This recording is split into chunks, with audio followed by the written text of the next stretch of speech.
Welcome to the second panel of this conference. The title of the panel is Living Solidarity, and we do have 5 speakers. I myself, Ragip Duran, journalist with the Artı TV. I will be the co-moderator with Sarah Glynn from Scottish Solidarity with Kurdistan. There is only one rule, which is to not have more than 12 minutes, because then we can have free time for Q&R at the end of the speeches. Sarah. Yeah, I just want. Oh, that's even better. I just wanted to give a very brief introduction. I'm very happy to be here with comrades old and new, and especially glad to be moderating this session on solidarity. As an activist and an academic, I'm looking forward to discussing with the editors of Your Freedom and Mine, who so clearly appreciate that the point of understanding the world is to change it, and that change must be based on critical understanding. Every day brings a new reminder that we're cursed to live in interesting times. Sometimes just hearing the news is enough to make a person sink into despair and despondency over what is to come. And never was there more need for a movement that is imagining and demonstrating a different kind of future, as the Kurds are doing.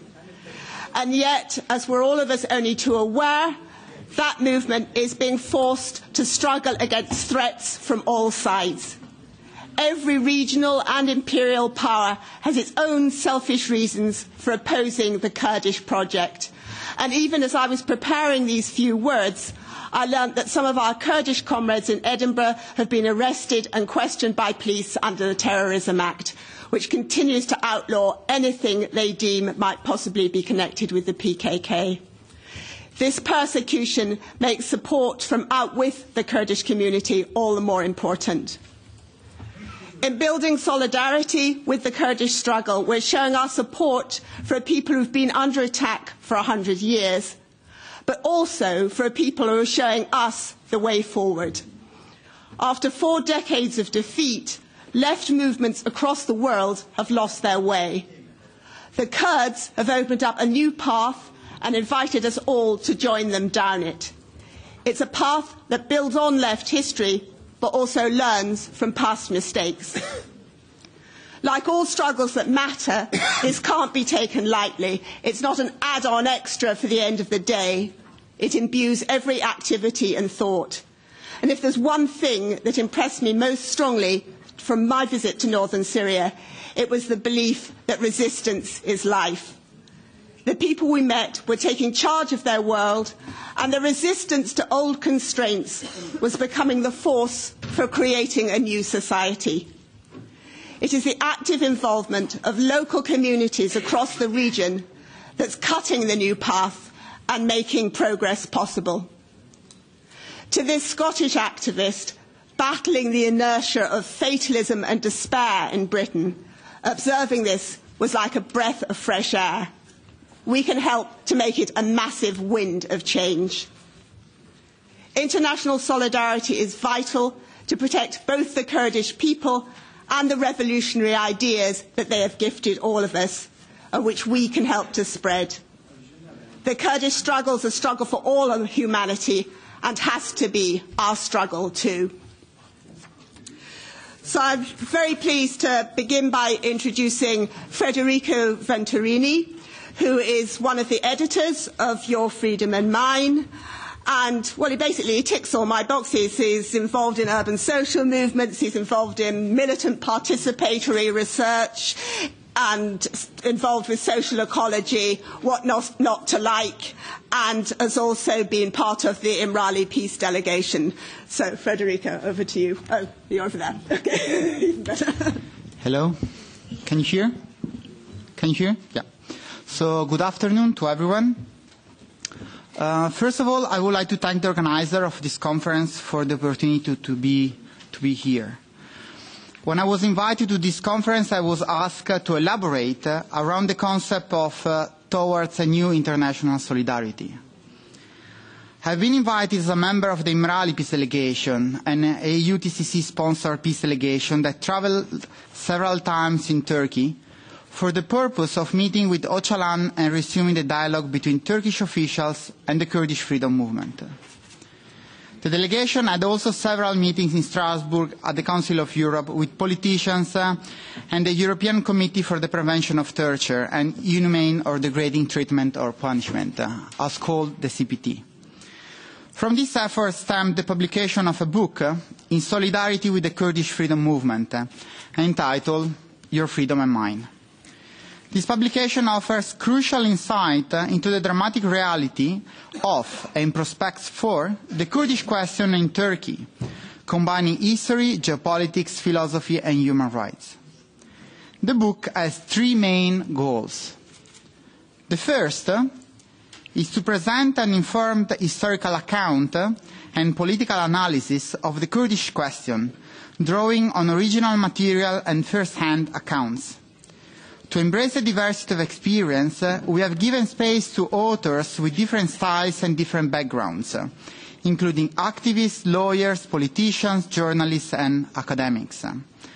Only a plurality of voices will serve to depict the complicated jigsaw of the Middle East. This collection seeks to highlight both the intricacy of the current situation and its international ramification. The second goal is to breach the wall of silence on recent events in the Middle East, highlighting the tragedy and hopes of the Kurdish people. In the aftermath of the Kurdish combatants' heroic resistance in Kobane and their struggle against ISIS, a renewed blanket of silence has dropped once again over their aspiration for freedom, as well as those of other minorities in the Middle East. The book reveals the very real nature of human rights violation and calls for the peace process in Turkey to be restarted as soon as possible, in which Abdullah Öcalan must play a prominent role. The third, and maybe the most important goal of this book, is to inform in order to inspire change. We hope that readers are inspired by the Kurdish example to fight for a different world. The Kurdish people know their situation intimately because they live in it, in their skin every day. The book shares their experience with the rest of the world. It has been said that the Kurds have embarked on the most advanced and successful movement for social transformation in recent decades. Your Freedom and Mine urges us to support, learn from, be inspired and transformed by their experience. We cannot abandon them, and in these dark days, we must take inspiration from them to build change in our own cities, neighborhoods and streets. When I talk to people about the Kurdish issue, some questions commonly arise. Why the Kurds? Why helping these long-forgotten people?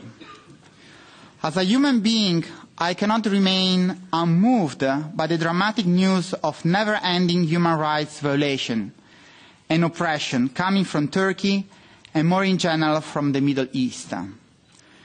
More than this, I am in solidarity with these struggles.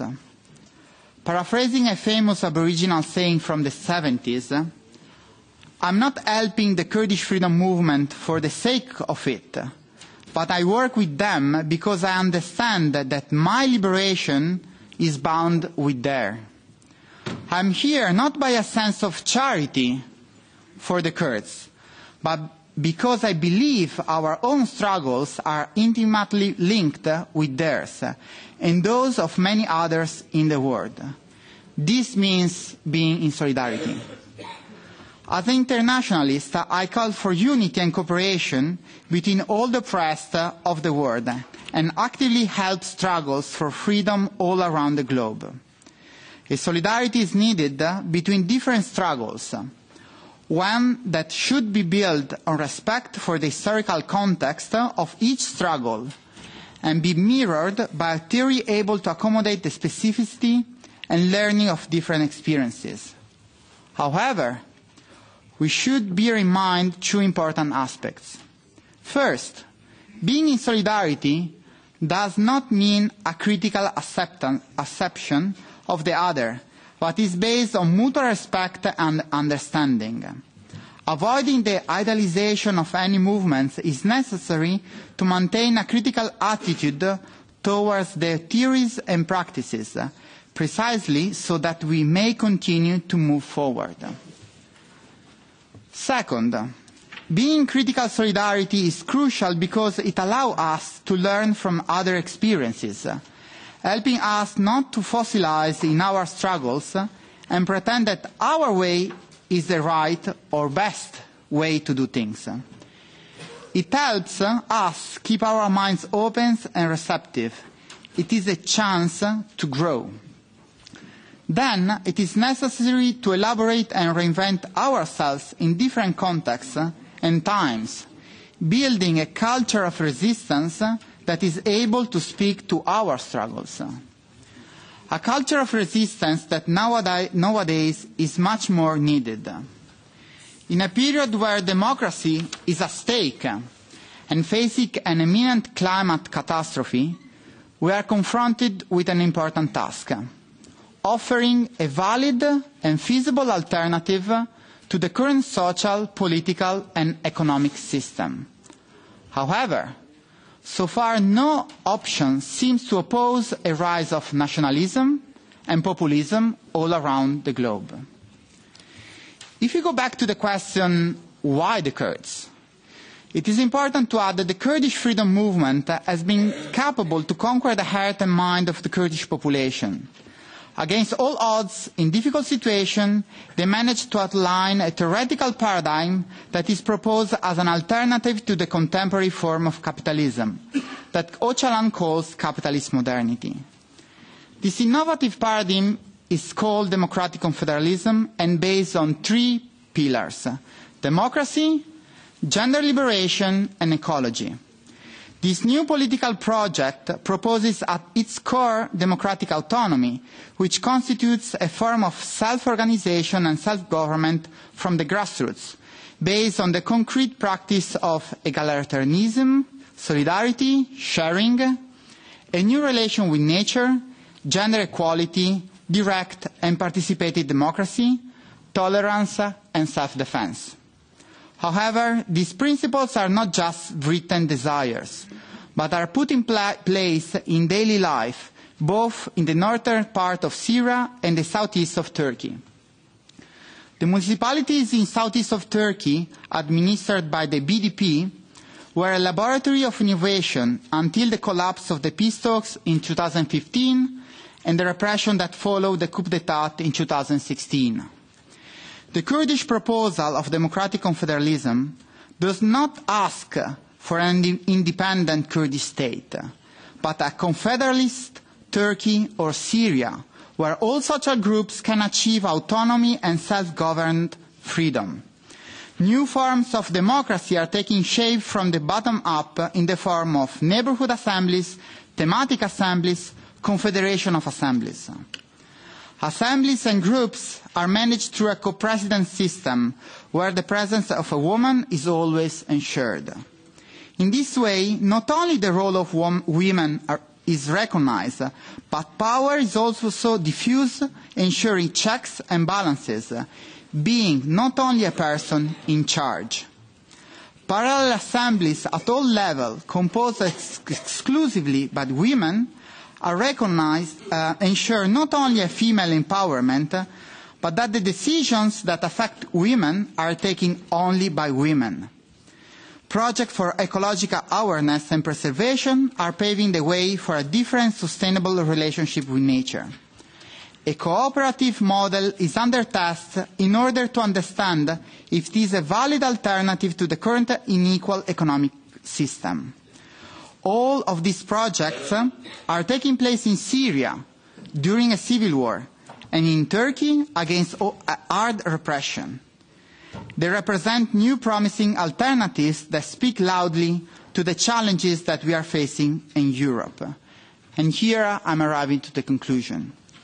From this perspective, the Kurdish question would be better termed the Kurdish answer, as many commentators already underlined.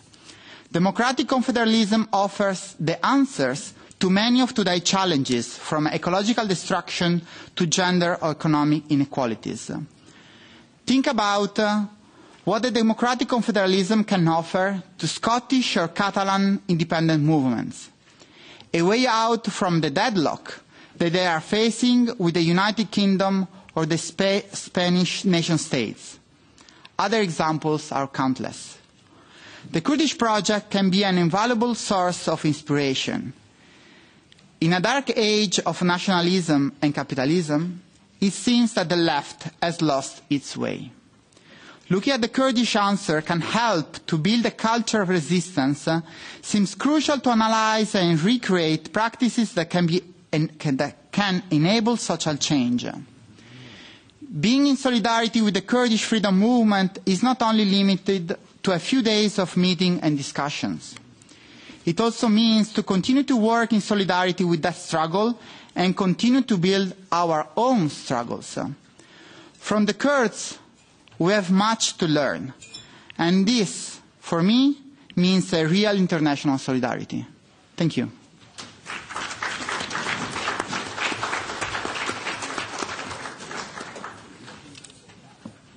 Thank you very much. I'm going to hand over. Our second speaker is Reverend Joe Ryan. He is a Catholic priest for 45 years. For the past 10 years, he has been chair of the Westminster Justice and Peace Commission. He has been on many visits to Turkey as an international observer, including the trials of Kurdish prisoners in Diyarbakir and an observer mission at Turkish elections. He also said that he is a member of İmralı delegation. The floor is yours.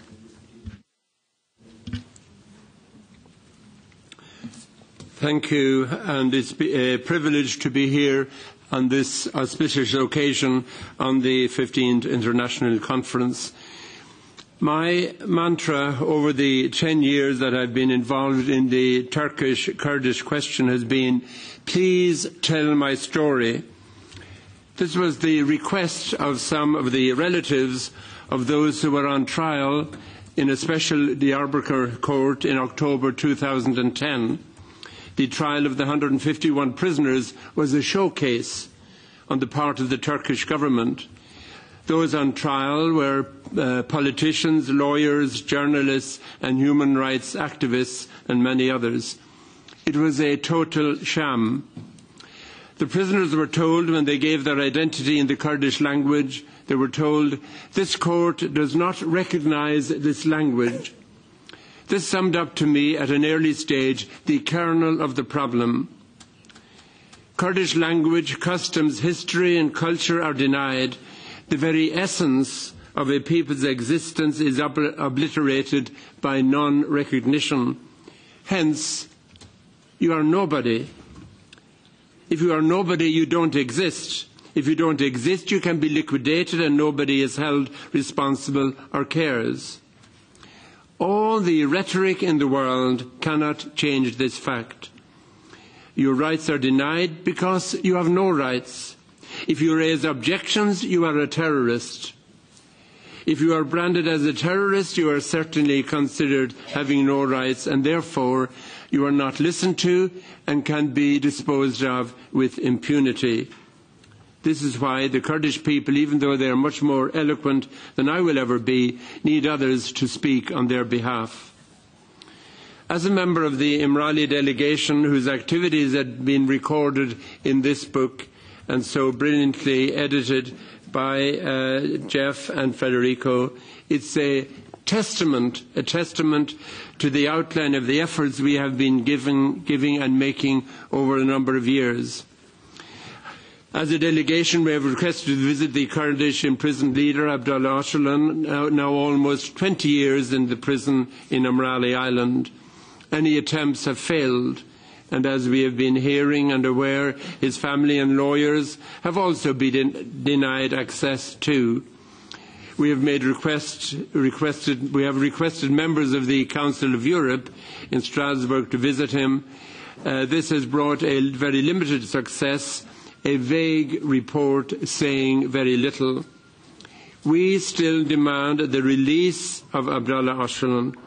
He is a key player in the peace process that he is advocating from prison. It is very difficult to negotiate for peace from a prison cell where you are held in solitary confinement. Our Imrali delegation continues to demand the removal of the Kurdish Workers' Party, PKK, and Abdullah Öcalan from the international terrorist list. The guns have been silent, and Abdullah Öcalan has presented a peace process. As we know, this dialogue was going well, and when a solution seemed possible, the Turkish authorities removed themselves from the negotiating table. Peace was imminent and seemed a possibility. But if a peace agreement emerged, then Turkey wouldn't have no excuse to continue the repressive and inhuman regime against Kurdish people. There will be no lasting peace until the removal from the terrorist list. Only then can a level playing field emerge. In the meantime, only lip service prevails. This is a most urgent matter. It needs action and response from the very same people who decide to draw up such terrorist lists. If there is any willingness on the part of Turkey to have peace talks with Kurdish representatives, the PKK need to be removed from the so-called terrorist list. The refusal is obvious. It would give credibility and status to the Kurdish delegates to negotiate for peace, and the Turkish government do not wish to entertain peace negotiations. This is a sad situation. This is an intolerable stance. It is unacceptable, and here in this chamber I ask once again that recognition be made internationally to the urgent need for serious dialogue to take place between Turkey and Kurdish diplomats. The tragedy has gone on long enough. It is time for serious peace talks to take place. Who is listening? Nobody. Partly because the perceived idea is that if you don't have to listen, you don't have to listen to so-called terrorists.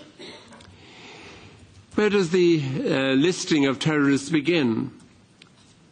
The United States Department listed the foreign terrorist organization. The PKK were listed on the 8th of October 1997, now listed, according to my research, listed as the KGK. The Office of the Coordinator of the Terrorism of the United States Department begins the process of listing terrorists. Then the Secretary of State, in consultation with the Attorney General and the Secretary of the Treasury, decide to make the designation. The United States Congress is notified. There are 7 days in which to respond. But when you are branded as a terrorist, it is very difficult to be delisted.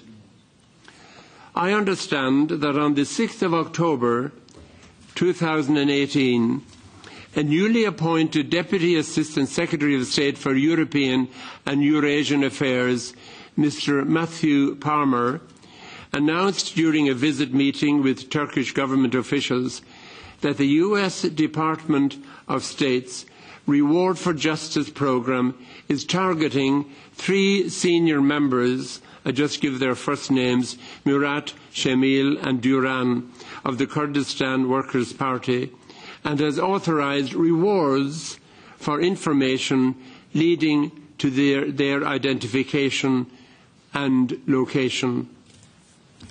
We condemn such a flagrantly unjust decision. It is obvious that this is a political decision to give Turkey greater latitude to continue with its atrocities against Kurdish people, often with sophisticated weapons and military intelligence of NATO. The roots of the current war lie in the aftermath of the 1923 Treaty of Lausanne, with the founding of the Turkish state, which immediately waged war against the Kurdish people and other indigenous people to assert its exclusive nationalism. The means used by the Turkish state have ranged from state-sponsored terrorism, denial of political rights of freedom, of association and expression, and cultural elimination of Kurdish identity. During all the decades of oppression, the Kurdish liberation movement has only used minimal forms of resistance for self-defense, peaceful modes of political organizations, and reclaiming of cultural identity, and eschewing all acts of terrorism.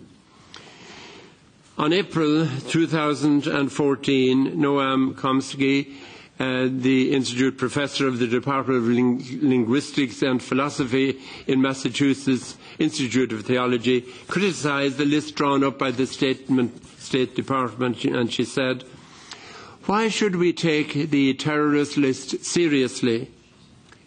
What's the terrorist list? The executive branch of the government simply determines you are a terrorist. I put you on the list. No review, no judicial review, no defense. It's just an executive act of an authoritarian state. Why should the state have the right to determine ultimately who is a terrorist? Do they have that right? No, they don't. How can the government of the USA or any other government be judge and jury on this matter?" We have been hearing this morning the retelling of the story, and that's my mantra. This story needs to be told over and over again and joined with other stories. The story of the oppression of the Kurdish people, especially in Turkey, the story of rights denied, the story of imprisonment and torture in the name of security. It is a story of deprivation of basic human rights, the denial of your own language, history and customs, guilty by association with other movements. The inhumane treatment of ABDULLAH Öcalan, now a prisoner in Imrali Island for 20 years, totally unacceptable. The story of denial of access to lawyers and his family. These are the stories that have to be told over and over again. The stories of atrocities in Syria, Rojava, Diyarbakir, and the list is endless, need to be told over and over again. Thank you.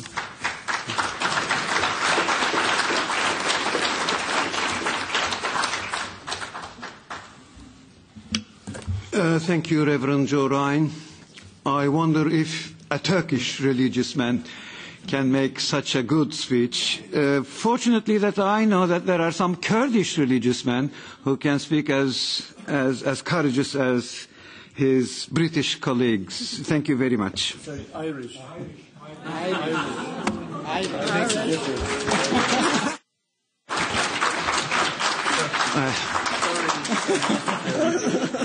Sorry about that, 1-0.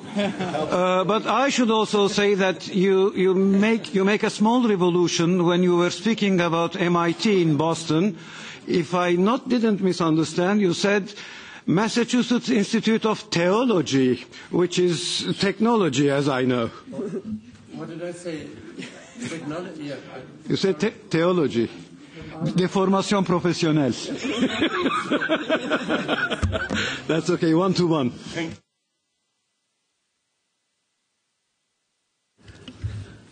I'm now very pleased to introduce Clare Baker, who's the Unite International Officer. I think it's really nice to have important that we've got a speaker from a trade union because they're the biggest organisations in our civil society. And Clare works on the solidarity campaigns of Unite, including solidarity with Mexico, Colombia, Palestine, and of course the Freedom for ÖCALAN campaign. So Clare, over to you. Thank you, and thank you for the organisers today for the invitation for me to speak at this conference. The Freedom for ÖCALAN campaign was launched in recognition of Abdullah Öcalan and his unlawful incarceration in Imali prison in the most inhumane conditions for over 18 years, infringing the most basic elements of human rights. The campaign recognises that Abdullah Öcalan must be released if a negotiated peace is to be found in Turkey and the wider region, and if human rights and human dignity are to have any meaning at all. The principal aim, of course, of the international campaign for the Freedom for Öcalan is to build mass support for the release of Abdullah Öcalan. Central to that campaign is the firm belief that the Kurdish community must be allowed to fully participate in democratic society, be free from discrimination, and be able to freely choose and elect their own leaders and representatives. The resolution of the Kurdish question is a democratic and human rights issue that would have nothing but positive consequences for all the people of Turkey, the Middle East and the world. The campaign recognises the extraordinary political text that Abdullah Öcalan has managed to produce since his imprisonment. It recognises the exceptional historical and political insight these provide, as well as the potential solutions they offer to centuries of conflict and bloodshed. In the UK, the Freedom for Öcalan campaign is a specific trade union-led campaign and aims to build support for Öcalan and the Kurdish political movement across the national and international trade union movement. For the trade union movement, the Kurds are crucial.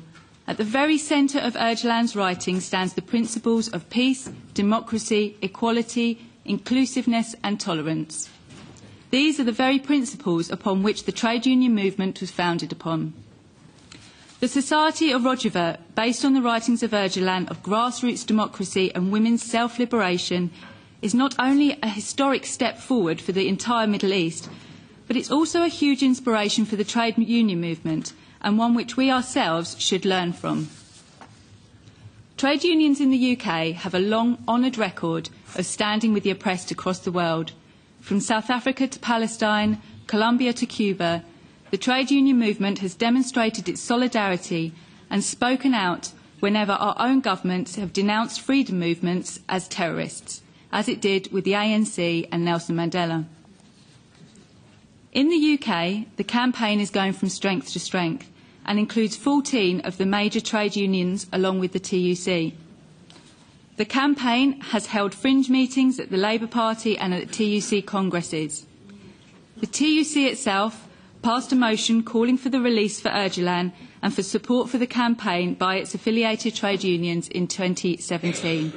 And in 2018, it reaffirmed its commitment to the cause. We've also been raising the campaign with our European and global trade union federations and therefore bringing the campaign to the working classes across the globe. The campaign, importantly, has also brought the women's revolution in Rojava to the heroic women of the YPJ to the attention of the women of the trade union movement. Members of the campaign also speak at events in the European and UK parliaments, as well as solidarity rallies for the Kurds. Union-led delegations to Turkey and to Rojava have also taken place. These delegations witnessed first-hand the extreme violence meted out in Kurdish cities, where massive and disproportionate force has been used, such as in Cizre, Sur in Diyarbakir and Silopi. In contrast, they also witnessed the successes of the inspiring women's revolution and grassroots democracy taking place in Rojava.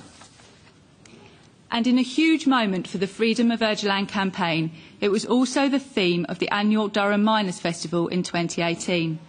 At Durham, trade unions celebrate our movement's history, and central to that is standing with those across the world who share our struggle and our values, just as the movement did with Nelson Mandela. The Freedom for Öcalan campaign continues this tradition. However, even more importantly, It helped in our efforts to bring ÖCALAN and the Kurds to a wider audience. The Durham Miners Gala attracts around 200,000 people each year. The campaign's presence at the gala has gone a long way to solidify the Kurds' plight with the left in the UK, and the sight of ÖCALAN's face over the streets of Durham, mixed with the banners from the coal mines, the trade unions and the International Brigade, was a historical moment for the Freedom for ÖCALAN campaign. In 2019, the second biggest left-wing festival in the UK will also host the campaign. The Tolpodal Martyrs Festival in Dorset attracts around 150,000 people, and they've asked the campaign to run workshops, make a keynote speech and take part in the many cultural events that particular festival is renowned for. Broadening out from this work, the campaign's trade union affiliates have been greatly concerned with the rapidly deteriorating situation in Turkey for all progressives, not just the Kurds. As trade unionists, we've been horrified at the increasing dangerous situation that our colleagues in the independent trade unions across Turkey are working in. We were deeply shocked and saddened to hear of the assassination of Abdullah Karasan, the General President of Turkey's Rubber and Chemical Workers Union, and the attempt on the life of their regional president and leading shop steward while they were visiting union members at a Goodyear factory in Turkey. Abdullah Karasan was a good friend to Unite. He supported our own industrial campaigns in Goodyear, and he visited our members in the UK and in Europe. We condemn too the arrest of the trade union leaders and workers at the Istanbul construction site, where workers labour in conditions which have proved fatal. We also condemned the sentencing of the 26 Turkish Renault trade union leaders and workers after they took part in protests demanding their right to choose their own union. Unite itself will take part in an ITUC delegation this month to Turkey to give support and solidarity with the trade unions there under attack. It is clear that the government of President Erdogan targets all those who stand up for their communities, for their beliefs, human and worker rights, and all those who oppose the slide into the authoritarian dictatorship that is clearly taking place in Turkey. As we have seen in the horrific invasion of Afrin, Turkey's war on the Kurds is not just exclusively taking place inside Turkey's borders. The Kurds have been let down time and again by the international community, and we are seeing the criminalisation of Kurdish communities within many parts of Europe. There is significant repression in Germany, where the police seem to be acting as an extension of the Turkish state itself. This is increasingly true in the UK as well, where Kurds are targeted by police. In a post-Brexit world, we fear that the Kurds will be a collateral damage for a chance for the UK government to get any trade deal they possibly can at whatever cost. Yet the Kurds continue to fight against the evils of Daesh in Syria, and by doing so have been an important and invaluable force that has protected Europe and the wider world from their barbarism.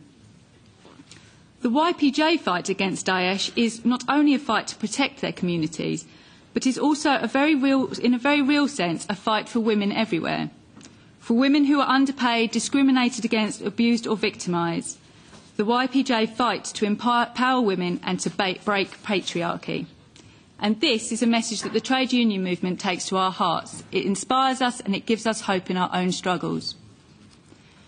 I would just like to finish by saying that the situation facing the Kurds in the Middle East and in Europe is one of extreme vulnerability. As a campaign, we need to stand up for them, to be their voice in our parliaments and to bring them to the attention of the working classes, a great force in society with the strength and tradition to champion the Kurdish cause. And most importantly, we need to ensure that the situation the Kurds face is not just spoken about between themselves or just between those of us who are passionate about them, but that the ordinary woman and man in the steel mills, the shops and the construction sites all over Britain and Europe must know who ÖCALAN is and who the Kurds are. Breaking out of the confines of the community and appealing directly for support from the international left was an important step that the ANC and Mandela campaigns took, and it was a major reason for their success. The Kurdish community needs to embrace the left movements who have and always will be their friends. A lesson also learnt by the Mandela campaign is that building a mass international movement is not only about supporting the release of Abdullah Öcalan, it is a way to make it happen. The principle behind the trade union movement, the most successful mass movement in history, is simple. We are all stronger when we stand together. That is true for individuals and it's true for whole peoples. This is why the Durham Miners Gala and the Tolpuddle Festival are so important. The Kurds will never be marginalised when the full weight of the trade union movement stands behind them. And we hope that the Freedom for ÖCALAN campaign will cement that solidarity. And like Mandela before him, international pressure will see ÖCALAN walk free. Thank you very much.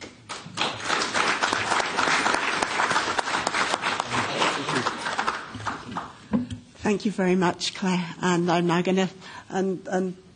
it was just great seeing all those pictures from Durham. Though I was a bit worried that everybody was going to be banned from Facebook with all those pictures of ÖCALAN being shared everywhere. I'll now hand over to my co. The next speaker is a Kurdish lawyer from Diyarbakir. He will speak in Turkish, so I will also introduce him in Turkish. Headphones.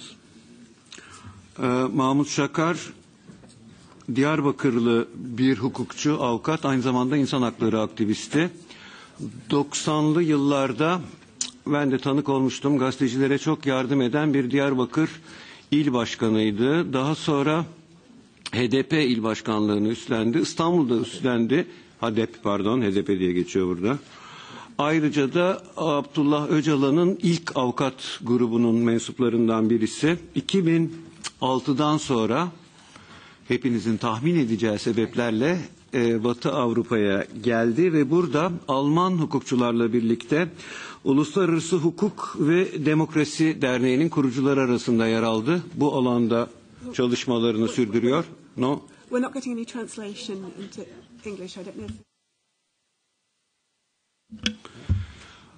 Translation in English. Is that okay now? So, is that okay? Peki Türkçe konuşuyorum. İngilizce çeviri? No. İngilizce çeviri yok mu? Okay. I'll repeat again in Turkish.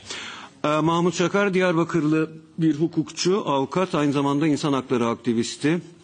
Hem hukukçu hem siyasi kimliği var çünkü İHAD İl Başkanlığı, Pardon, Türkçeden İngilizceye yok.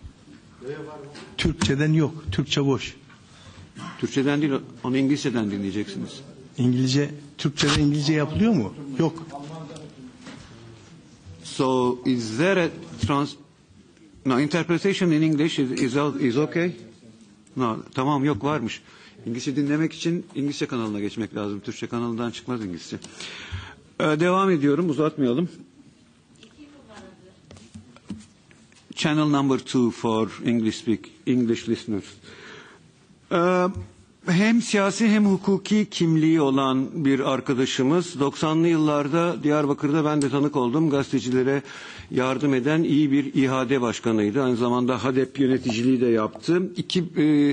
Abdullah Öcalan'ın ilk avukat grubu mensupları arasında bulunuyor kendisi.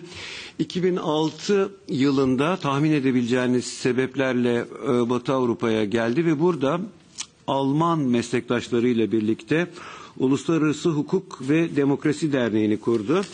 Mahmut'un bugünkü konuşması Lüksemburg'daki Avrupa Adalet Divanı ve onun ilk derece mahkemesi olan Genel Mahkemenin 15 Kasım tarihli Kürdistan İşçi Partisi PKK ile ilgili kararının siyasi ve hukuki sonuçları üzerine. Başlığı bu. Mahmut, söz sizin. Teşekkürler. Ben de hepinizi saygıyla selamlıyorum. Tabii başlarken yani şunu ifade etmek istiyorum. Avrupa Birliği'nin Kürt meselesi terör listesi üzerinden, terör söylemi üzerinden algılamasının, yani bu tarihsel meseleyi çözümünü zorlaştıran en temel noktalardan biri olduğunu düşünüyorum. Hepinizin bildiği gibi Avrupa Birliği terör listesi 2001 yılında oluşturuldu. O ilk liste oluştuğunda yani PKK listede yoktu. Daha sonraki süreçte yani 2 Mayıs 2002 yılında listeye alındı. Özellikle PKK'nın listeye alındığı dönemi tekrar hatırlatmak isterim doğrusu. 99'dan sonra barış ve demokratik çabaların yükseldiği, gerillanın, silahlı güçlerin sınır dışına çıktığı, Avrupa'dan ve Kandil'den barış gruplarının geldiği, Sayın Öcalan'ın demokratik çözüm manifestolarını yayınlandığı ve aslında PKK'nın değişim ve dönüşümü tartıştığı bir süreçte, tam böylesi bir süreçte Avrupa Birliği Konseyi PKK'yı listeye aldı. Aslında bu Avrupa Birliği Konseyi'nin PKK listeye alındığı tarih ve dönem aslında bu listenin gerçek anlamını da yönelimi de ortaya koyuyor. Yani silahlı şiddetin, çatışmanın olmadığı bir süreçte PKK listeye alınmış oldu. O dönem Sayın Öcalan'ın avukatları olarak yaptığımız bir görüşmede 2002 yıllarında kendisiyle bir meseleyi tartıştık. İşte 99 yılında başlayan bu çözüm sürecinin ya da barış adımlarının, demokratik çözüm adımlarının 2002'ye geldiğimizde neden başarıya ulaşamadığını, neden yolunda gitmediğini şeklinde bir kendisine soru yönelttik o dönem. Sayın Öcalan bu soruya, ya bu 3 yıllık sürecin neden çözümle sonuçlanmadığını noktasındaki soruya cevaben aslında 2 neden olduğunu söyledi. Biri iş nedenlerdi. İkincisi de işte 11 Eylül olaylarından sonra gelişen küresel terör söylemi ve bu PKK'nın de bu terör söylemi içine alınmasını gerekçe olarak gösterdi. PKK'nın listeye alınmasıyla sonuçlanan bu sürecin aslında bir çözümü engelleyen en temel süreç olduğunu kendisi de daha 2002 yılında ifade etti. Yani Türkiye Cumhuriyeti özellikle bu listeyi ve terör söylemini arkasına alarak yani PKK ile uzlaşma, müzakere ya da herhangi bir diyalog yolunu da bir kenara o süreçte de atmış oldu. Şimdi biz bu konferansın 15.si düzenleniyor ve bu önceki yıllarda düzenlenen konferansın neredeyse tüm sonuç bildirgelerinde temel bir talep olarak PKK'nın terör listesinde çıkması karar altına almıştı. Aslında bu konferansın da Kürt meselesini ve çözümünü merkezine alan bu konferansın da bugüne kadar temel taleplerinden biri oldu.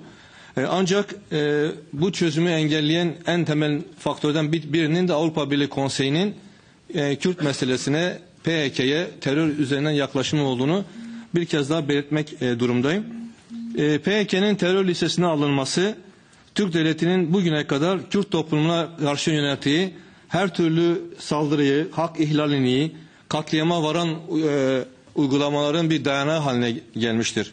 Yani en yakın süreçten örnek vermem gerekirse 2015 ve 2016 yılında Kürdistan'ın şehirlerinin önemli bir kısmı Türk Devleti tarafından yıkıldığında, işte Bodrum'da yüzlerce genç katledildiğinde Türkiye Erdoğan gerekçesini terör listesiyle açıklamıştı. İşte biz listede olan bir örgütle mücadele ediyoruz demişti. Dolayısıyla liste aslında Kürt halkına yönelik katliamları da gölgeleyen, perdeleyen bir rol üstlendiğini ifade etmek istiyorum.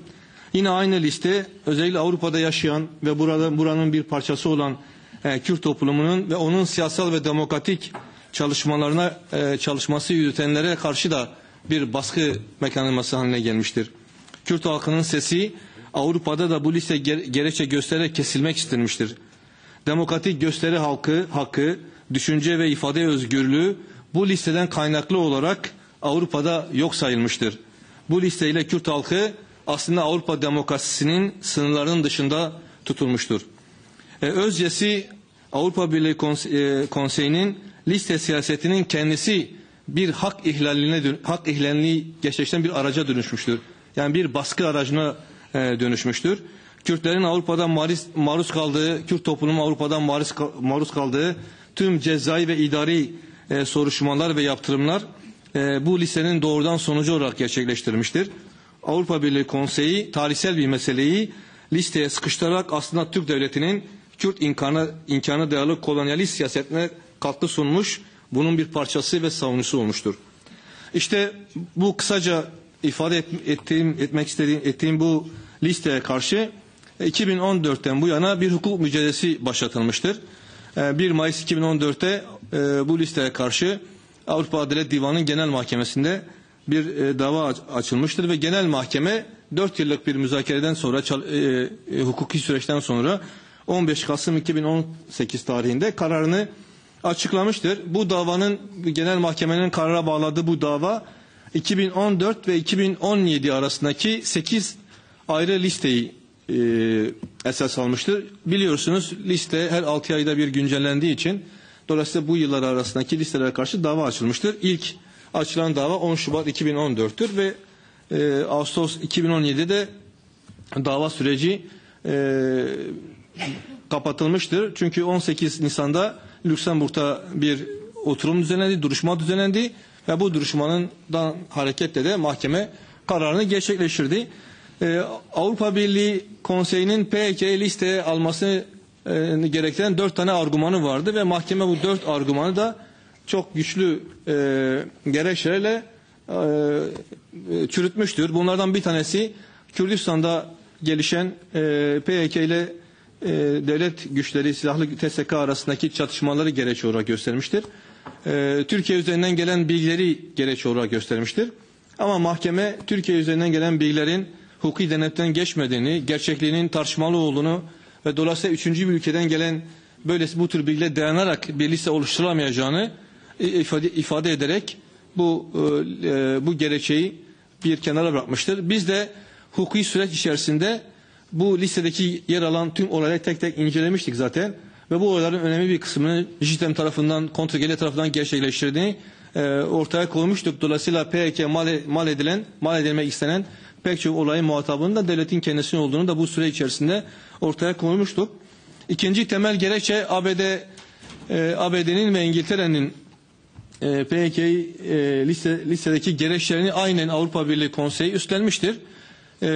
Ama mahkeme bu ülkelerin listedeki gerekçelerin de hem çok eski olduğunu, geçmişe dönük olduğunu, 2000 hatta 97 yılına, 2003 yılına ait olduğunu, o dönemin Devlet Güvenlik Mahkemesi'nin verdiği kararlara dayandığını, işkenceyle alınmış ifadelere dayandığını, dolayısıyla hukuki bir kıymetinin, değerinin olmadığını ortaya koymuştur. Bir diğer gerekçe de yakın zamanda Paris Mahkemesi'nin, Yargıtay'ın oradaki Kürt Toplum Merkezi ile Ahmet Kaya Kürt Toplum Merkezi'ne ilişkin verdiği kararda PKK'yi bir terör örgütü olarak tanımlamasını da liste bir gerekçe olarak ortaya koymuştur. Ama mahkeme yine bu davada, Fransa'daki bu ceza davasında PKK'nın doğrudan taraf olmamasından kaynaklı böylesi bir gerekçeyi de kabul etmeyeceğini söylemiştir. 3 temel gerekçeyi de çürütmüştür ve ek olarak mahkeme de şunu ifade etti. Yani özellikle Sayın Öcalan'ın 2013'ten itibaren başlattığı müzakere sürecinin dikkate alınmadığını, işte Sayın Öcalan'ın Nevroz'da milyonlar karşısında bir barış ve demokrasi çağrısını yaptığını, işte PKK'nın DAEŞ'e karşı Orta Doğu'da çok güçlü mücadele yürüttüğünü, yeni bir rol üstlendiğini ve bunun da göz önüne alınmadığını da vurgulamıştır. Aslında PKK'nın dönüşümünü, barış konusundaki çabasını, Orta Doğu'daki yeni ilerici, devrimci rolünü bir ölçüde hukuk dili üzerinden böylesi bir atıfta da bulunmuştur. Ya bu her 4 noktadan dolayı mahkeme bu tarihler arasında 2013 ve 2017 arasında listeyi iptal etmiştir, hükümsüz kılmıştır. Sadece 2018 yılı bu dava sürecine girmediği için PKK listede kalmıştır. Ama 2018 yılının gerekçeleri daha önce mahkemenin reddettiği gerekçeleri aynıdır. Yani 2014 ve 2017 arasındaki gerekçe neyse 2018 yılı arasındaki gerekçeler aynıdır ama mahkeme kendi yargı süresini 2014 ve 2017 belirlediği için listede kalmıştır. Aslında yani güncel durum açısından şunu ifade edebiliriz. PKK işte Avrupa yargısının, mahkemesinin tamamen hükümsüz kıldığı, iptal ettiği, hukuksal olmadığını ifade ettiği gerekçeden dolayı şu an listede durmaktadır. Hukuksal altyapısı boşalmış bir listeden dolayı bu liste kendi varlığını devam ettirmektedir. Bundan sonraki sürece ilişkin tabii Avrupa Birliği Konseyi'nin itiraz süresi var. Yani 15 Ocak'a kadar kendileri itiraz ederlerse Avrupa Adalet Divanı'na, yani bir temiz makamı olarak Avrupa Adalet Divanı'na itiraz etme durumları var ve bundan sonraki itiraz ile birlikte gelişecek olan süreçten sonra bizler de hukuksal mücadeleyi de nasıl yürüteceğimize karar vereceğiz. Bitirmeden bu arka plan bilgileri, mahkeme üzerine çok teknik bilgilere girmeden bu kararın sonuçları üzerine kısaca birkaç şey söylemek istiyorum ve belki burada bazı taleplerimi de dile getirmek istiyorum. Belki burada konferansın sonucunda sonuç bilgisine girebilecek bazı öneriler sunmak isterim. Birinci olarak şunu ifade edeyim. Yani şu ana kadar tabii PKK politik açıdan haklı ve meşru olmayan bir yaklaşımla listede tutulmuştu. Ama bugün listede tutulmasının aynı bu kararla birlikte hukuksal anlamda da bir hakları ve meşru olmadığı ortaya çıkmış durumdadır. Yani politik anlamda gayrimeşruydu, hukuksal anlamda da bu liste kararla birlikte gayrimeşru bir duruma düştüğünü düşünüyorum. En azından hukuksal açıdan yanlışlandığını düşünüyorum. Bugüne kadar listenin kendisi ve yarattığı tüm sonuçlarının da hukuksal dayanağının olmadığının açığa çıktığını düşünüyorum. Yani Kürt halkının listeden dolayı 4 yılda uğradığı tüm mağduriyetlerin aslında hukuksal bir arka planının olmadığını düşünüyorum. Bundan sonraki süre içerisinde Avrupa Birliği'nin Kürt meselesindeki tutumunu listeye dayanarak sürdürmesinin olanağının olmadığını da düşünüyorum. Bu nedenle Avrupa siyaseti sadece barış ve demokratik sürecin gelişimi açısından değil, aynı zamanda hukukun bir gereği olarak da, adaletin bir gereği olarak da, yani Avrupa yargısının bir gereği olarak da listeye dayalı bu yaklaşımdan vazgeçmelidir. Bu listeye dayanarak değişik Avrupa ülkelerinde Kürt toplumuna, siyasetçilerine karşı açılan davaların bir mantığı ve hukuksal dayanağı da kalmamıştır. Dolayısıyla bu davaların tümü geri çekilmelidir. Başta Belçika'da şu an yürüyen dava olmak üzere. Sona ermiş olan davalar için de yeniden bir hukuksal değerlendirme yapılmalı ve hukuksal sonuçlarını ortadan kaldırabilecek bir hukuki yolun açılması gerekiyor. Mağduriyetlerin giderebileceği bir hukuki yolun açılması gerekiyor. Özellikle Almanya açısından bir noktaya vurgu yapmak isterim. 1993 yılından beri Almanya'da PKK yasağı uygulanmaktadır. Almanya 2017 yılında bu yasağı güncelleştirerek, özellikle Rojava devrime bir tepki olarak, bir cevap olarak bu yasağı güncelleştirerek sürdürmektedir. Almanya'nın işte 93'ten beri uyguladığı ve güncelleştirdiği PKK yasağından bu karardan sonra vazgeçmesi gerektiğini düşünüyorum.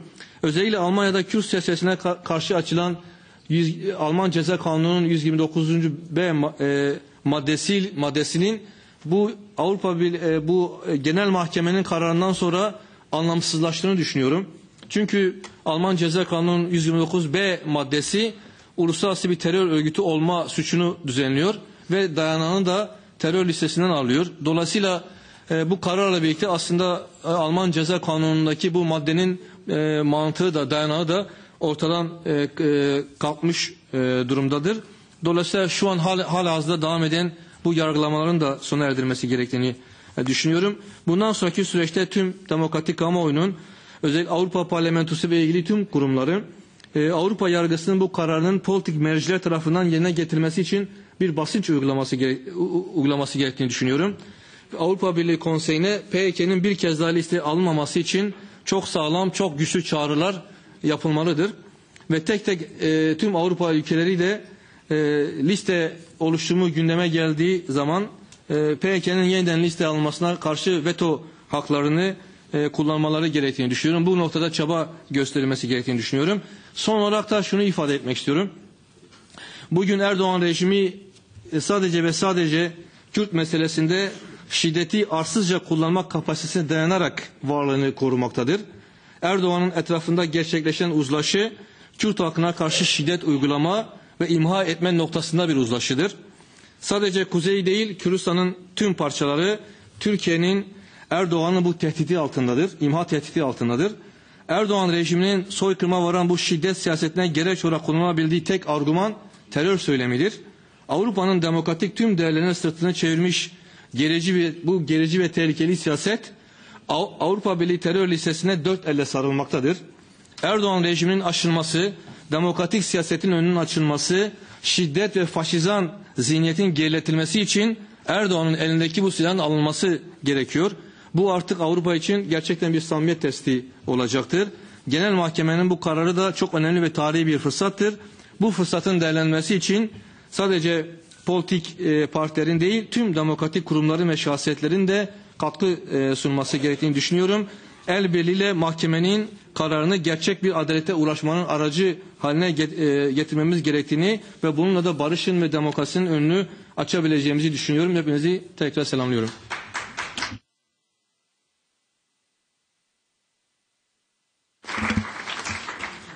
Avukat Mahmut Şakar'a teşekkürler.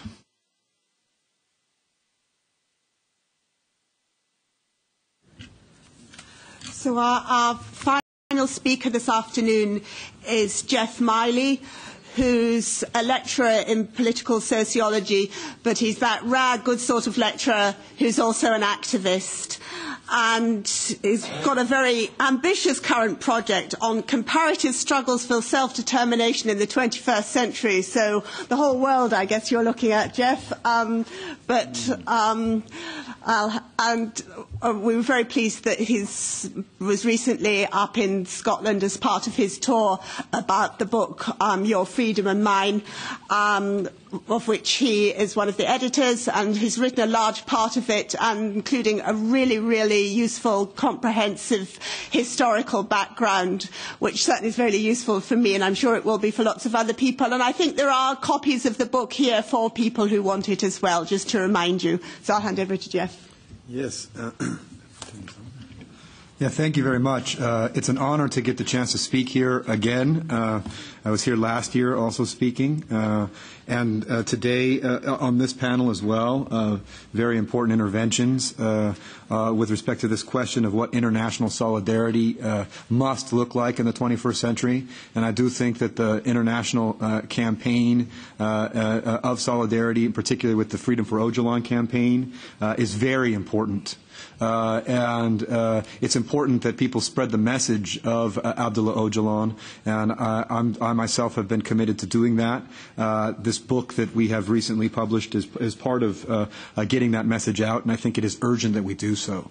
So I've been asked to speak about this question of towards a new internationalism. This book was sort of born as an effort of international solidarity linked to the experiences of the Imrali delegation, which I think it's worth mentioning that the book is in honor of Judge Essa Musa, who was Nelson Mandela's lawyer, who spearheaded originally these Imrali delegations, these international delegations, pushing for reignition of the failed peace process, right as things were escalating and the human rights situation was moving towards the abyss that we very rapidly that we find ourselves in right now.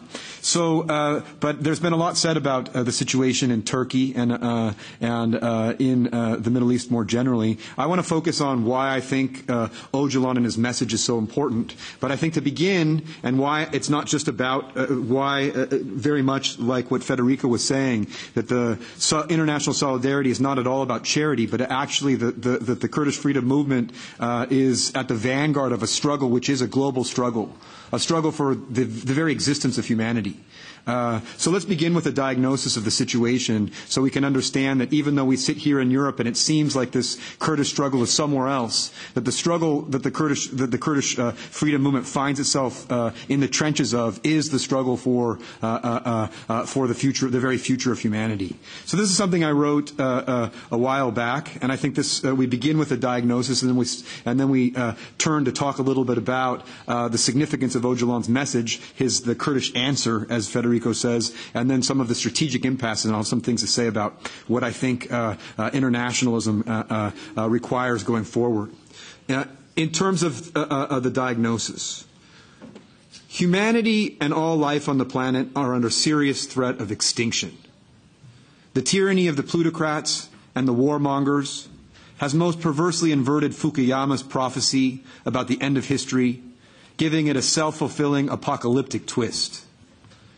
The imminent onset of an Anthropocene or genocide come ecocide is virtually ignored by the mainstream press around the globe, while the Orwellian war on terror and now a resuscitated Cold War fan the flames of resurgent reactionary nationalisms. Most of the public, at least in Europe, in the United States, the rich countries, fails to take note, remaining caught within the confines of consumerism, their consciousness constricted and confused by the infotainment and entertainment industries. Even among those trying to pay attention, comic book consciousness reigns supreme. The ever more sophisticated weapons of mass distraction effectively manufacture popular consent for the creation, sale, and use of ever more lethal weapons of mass destruction.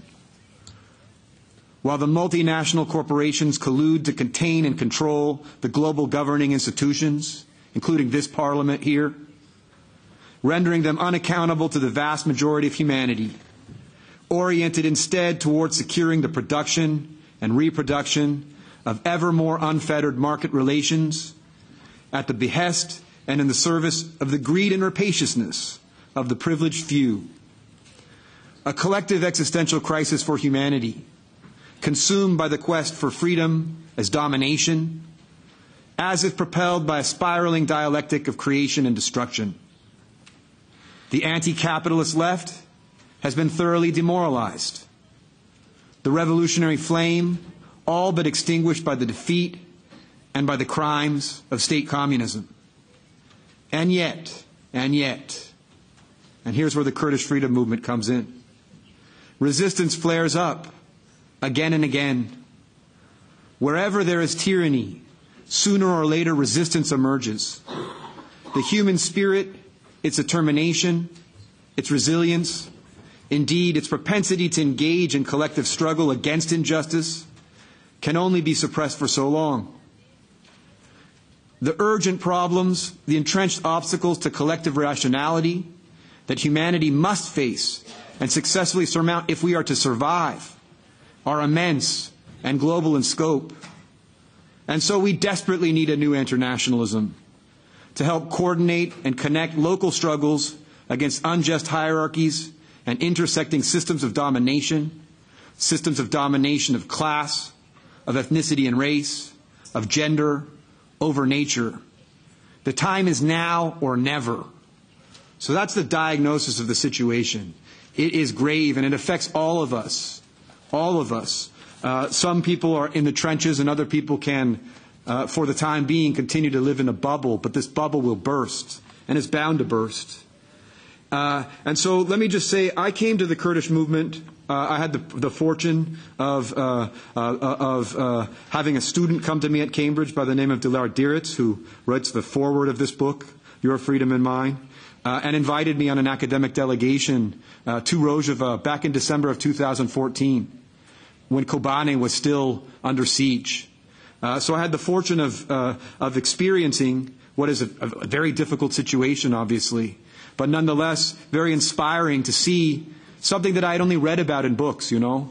I spent a lot of time studying Spanish politics, the history of the Spanish Revolution in the 1930s. It's revolutionary pasts, but I thought of revolution as a thing in the past.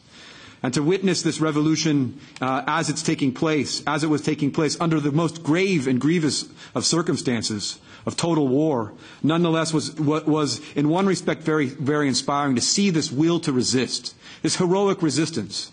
And the heroic resistance of Kobane, I think, is something that is of world historical significance, insofar as it reignited the imagination, revolutionary imaginations, of an alternative, of a possible alternative to the tyranny and chaos, ripping the Middle East and the world apart, in fact.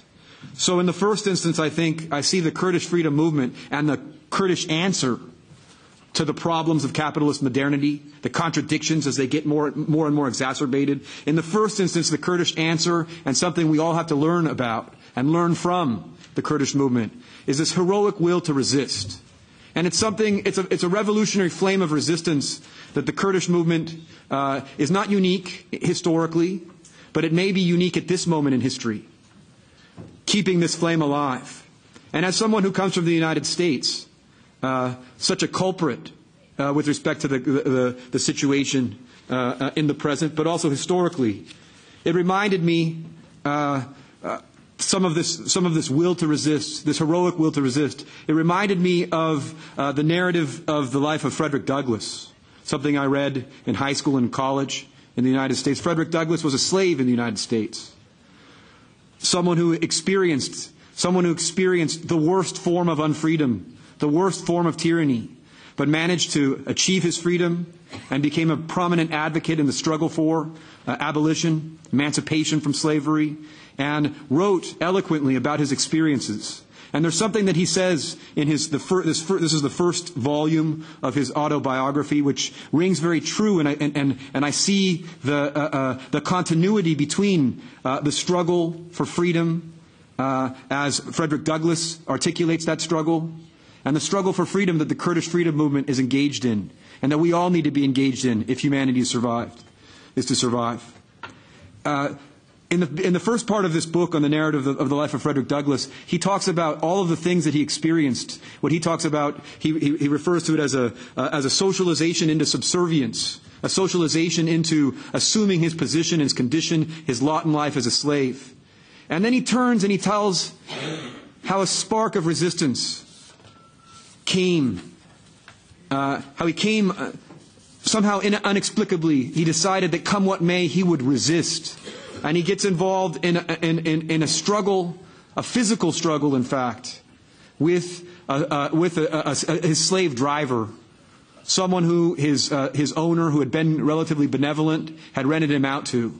And he talks about this will to resist, where it comes from. He recounts this physical struggle that he has, this determination that come what may, he will struggle to the death. And he talks about this struggle, and he says, this battle with Mr. Covey, Mr. Covey is this slave driver who had beat him. This battle with Mr. Covey was the turning point in my career as a slave. It rekindled the few expiring embers of freedom and revived within me a sense of my own manhood.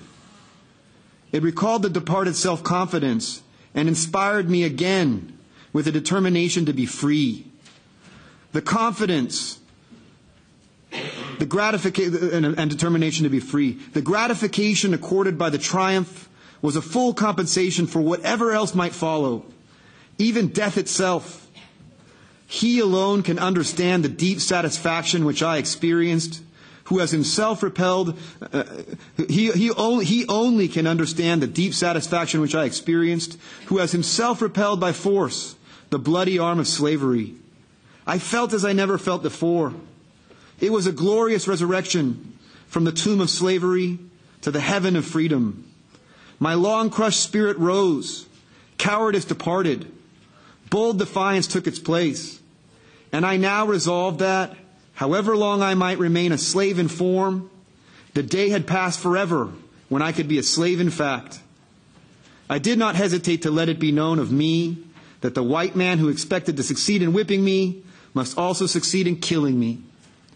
So this is something that I think that the Kurdish freedom movement in many ways embodies and pushes forward this courageous will to struggle. We need to learn about this, because we need to rekindle this if we are going to overcome this tyrannical war on terror, this globally cohesive plutocracy, this pending climate catastrophe. We need to understand what it takes to struggle, and we also need to struggle. So it's not just the will to struggle, though. It's also struggling for something which is a viable and desirable alternative to this capitalist modernity, the project of democratic confederalism, a project espoused, articulated, inspired by the imprisoned leader ABDULLAH Öcalan. And so I think it's very important to talk about democratic confederalism, but also link it to ABDULLAH Öcalan and the cause of the freedom for Öcalan. Because Öcalan is considered terrorist number one. The PKK is talking on the list of terror. And so to talk about the freedom for Öcalan and to do what the British trade union movement is now courageously doing, to espouse that, is to begin to think about what it will require to dismantle this war machine that must be dismantled. And so let me just end with a couple of reflections. I may take a couple minutes over. Okay. Let me just talk about what this model is and why Öcalan's answer to this diagnosis is, I think, so important for people to take very seriously. So this comes from the book, a review of Öcalan's Manifesto for a Democratic Civilization.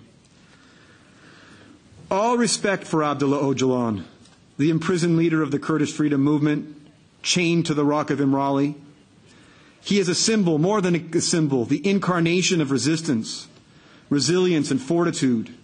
A responsible leader and prophet with a powerful political vision.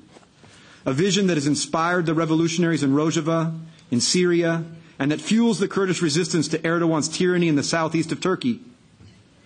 The heroic defense of Kobane caught the world's attention with the movement's will to struggle, its ability to mobilize the people for collective self-defense, to sacrifice, and to die for a cause. The cause being the project of democratic confederalism. A project which represents the only alternative to the negative dialectic of tyranny and chaos currently tearing the Middle East apart, and in Öcalan's terms, the only alternative to hierarchical and dominated civilization. The project of democratic confederalism and construction in Rojava is an experiment in radical, direct democracy based on citizens' assemblies, defended by citizens' militias. It is a radical democratic project that emphasizes gender emancipation by implementing a model of co-presidency and a quota system that enforces gender equality in all forms of political representation, by organizing women's assemblies and women's academies, and by mobilizing women in their own militias for self-defense. It is a radical democratic project that redefines self-determination as direct democracy against the state, that renounces as divisive and utopian the equation of the struggle for national freedom with the goal of an independent nation state, and that seeks to overcome the danger of majority tyranny by institutionalizing a revolutionary consociational system.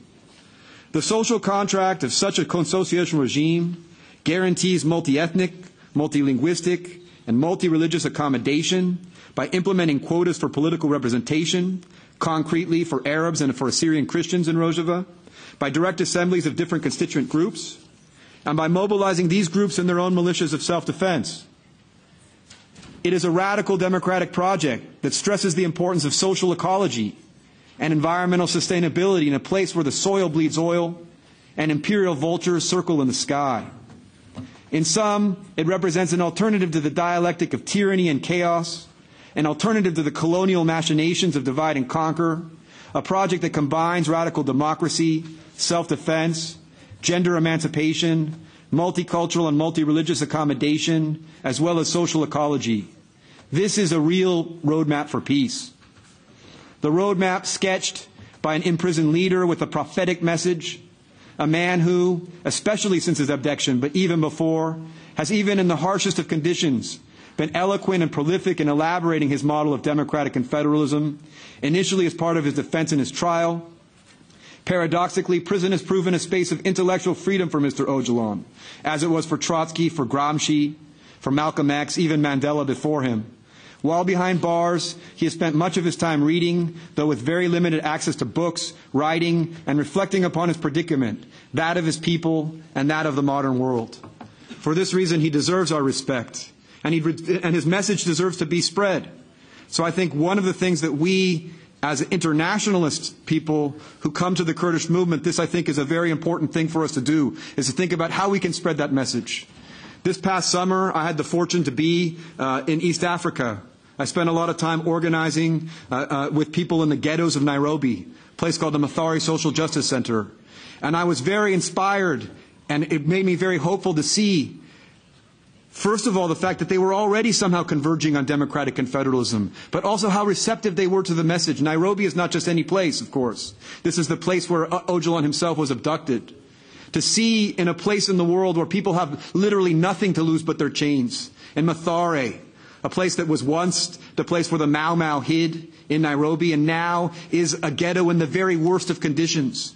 And people organizing against extrajudicial executions, against all forms of severe state deprivation, understanding very clearly the limits of freedom in the context of the post-colonial state. How enthusiastic they were in hearing about Öcalan's message and wanting to spread Öcalan's message themselves. In fact, they're right now beginning to organize for a demonstration on the 15th of February in honor of the 20th anniversary of their abduction, of Öcalan's abduction. So I think this is an important thing to think about the places in the world. And I think it's important also for the Kurdish movement to think about this. Because for obvious reasons linked to where the diaspora is, where the power politics play, The Kurdish movement itself is often very oriented towards Europe, thinking about how we can lobby in Europe. We're here in Europe. We're talking about internationalism always from a European perspective. But in fact, there are many places in the world where it's a lot easier to talk about the message of Abdullah Öcalan and get it and have it received with a kind of enthusiasm, because places where people have nothing to lose but their chains, where the contradictions of capitalist modernity are felt most gravely. So I think that's one first kind of point, and then let me make a second point, and I'll end on that, which is, so we need to spread the message of democratic confederalism, to try to figure out ways in which we can bring people, groups that are struggling at the grassroots in different places together and platforms together, to coordinate the local struggles, to think about the relationship between the different local places and the global struggle. But we also have a very important role to play here in the center. We who are citizens, as a citizen of the United States, as a teacher at Cambridge, we who occupy positions of privilege in this capitalist modernity, to think about the links between the spaces that we occupy and the disaster that is being wrought upon the peoples of the Middle East, across Africa, across much of the world.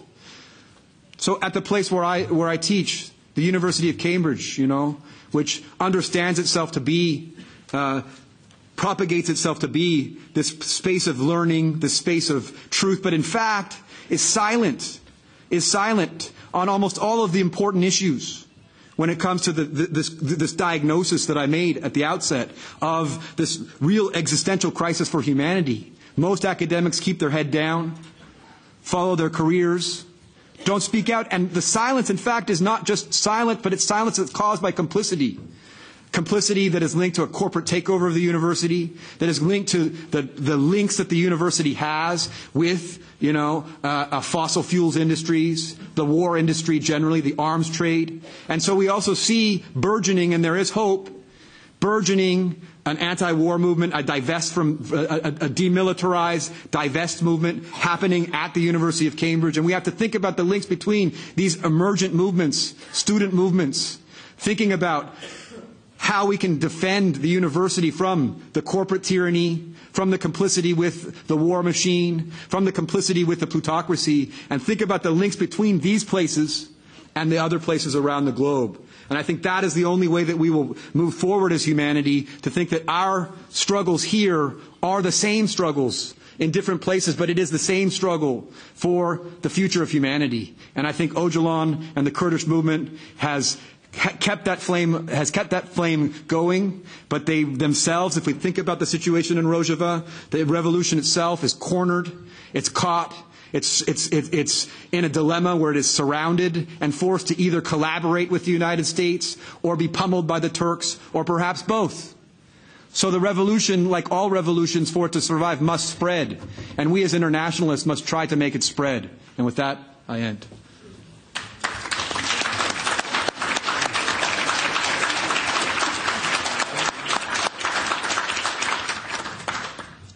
Thank you very much, Jeff, and I couldn't possibly interrupt that. So,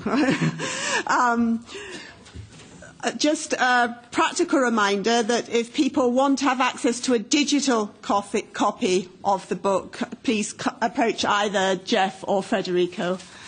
And then also to say that we've been sent a message by the hunger striking MP, Leyla Guven. So has someone got that message to read out? Do you want to read it from there? Yeah. Or come up here, whatever, whichever you'd rather.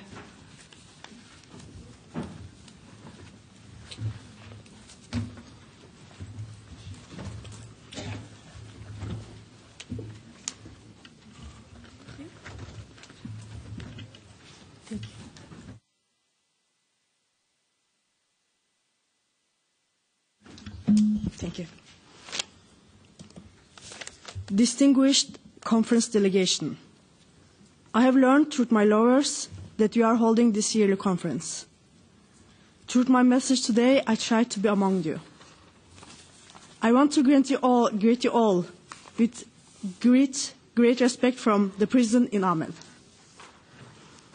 The Kurdish problem continues today within the borders of Turkey, Iran, Iraq, and Syria in all its destructiveness.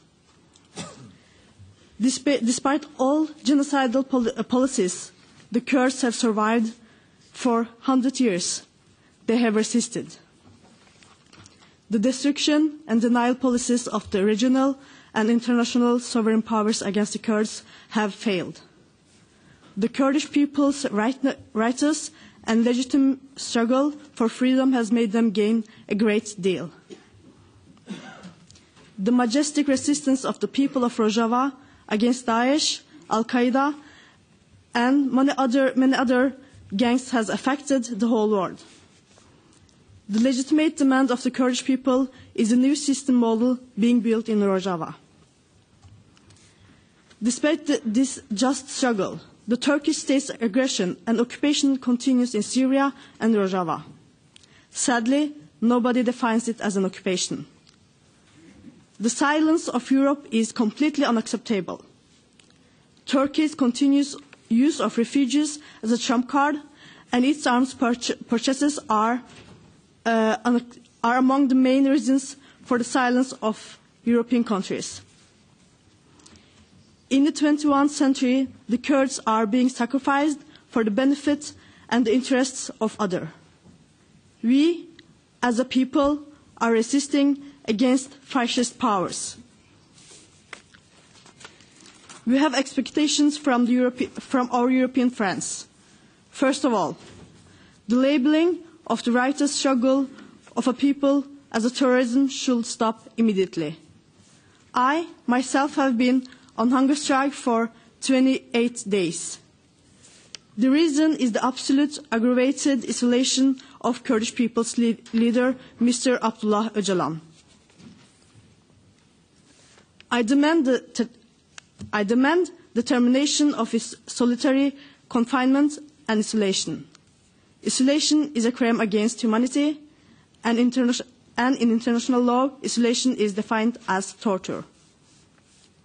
Mr. Öcalan was captured and brought to Turkey through an international conspiracy. For more than 20 years, he is living in the İmralı prison island. Mr. Öcalan, who is the expression of the political will of the Kurdish people, is denied the right of communication with his family and lawyers. The CPT and international human rights institutions do not fulfill their responsibilities regarding this important matter. Mr. Öcalan has appealed several times to the Council of Europe and its judicial institution, the ECHR, by writing many pleas from İmralı prison. He always believed that using the right to defend a moral, political and legal duty. The ECHR ruled against the Kurdish people and Mr. Öcalan as a result of an unfair trial. Long before this ruling, Mr. Öcalan stated that it is clear the ECHR's approach is deficient and offers the opportunity for an unfair trial. Sadly, this prophecy has come true. The Kurdish people, as well as Mr. Öcalan, are well aware of the fact that the European Union can play an important role in the democratic and peaceful resolution for the Kurdish question. We are continuously expressing the expectations. Therefore, I believe that first and foremost, the conference should conduct discussions and take important decisions concerning the lifting of the aggravated isolation of Mr. Öcalan. The CPT and other human rights institutions must act urgently.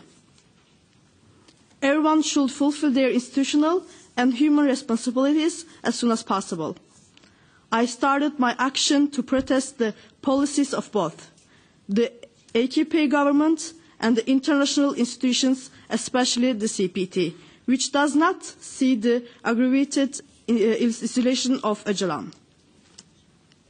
I am on strike to protest against the torture system and everyone who is silent regarding the isolation.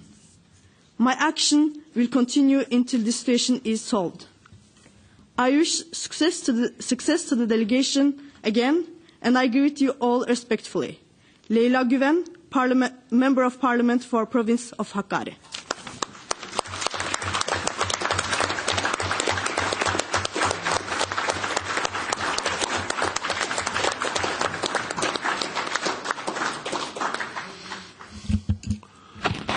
Thank you very much. Now the floor will be yours. Q&R session. I think that we do have at least an hour, so feel free, please, to ask any question, or in any case, no more than 3 or 4 minutes, any contribution. Yes, please. Thank you very much for the opportunity. I just would like to make some comment, probably, or a contribution to this panel, or in the morning's panel as well, or probably tomorrow. Since it's about the EUTCC and it's about Turkey. Sorry, can you just say your name as well? Just introduce yourself. Yes, it's Osman Ismail. I'm a PhD candidate at the University of Reading in international law. Turkey has not limited its violence against human rights and breaching of international law only in Rojava and in Turkey itself, or we call it Bakur, Kurdistan. Turkey has directly and actively involved in the politics of Iraq as well. This has resulted in genocide as well as some other international crimes, such as crimes against humanity. One of the main reasons that we should all be very worried about it, Turkey does not recognize this border as it is border, because Turkey, we should very much give some attention to what Turkey claims. Turkey claims a greater Turkey, which is according to Misak al-Milli, this includes Halab, the Saloniki in Greece, Kirkuk, and as well as the Wilayat of Mosul.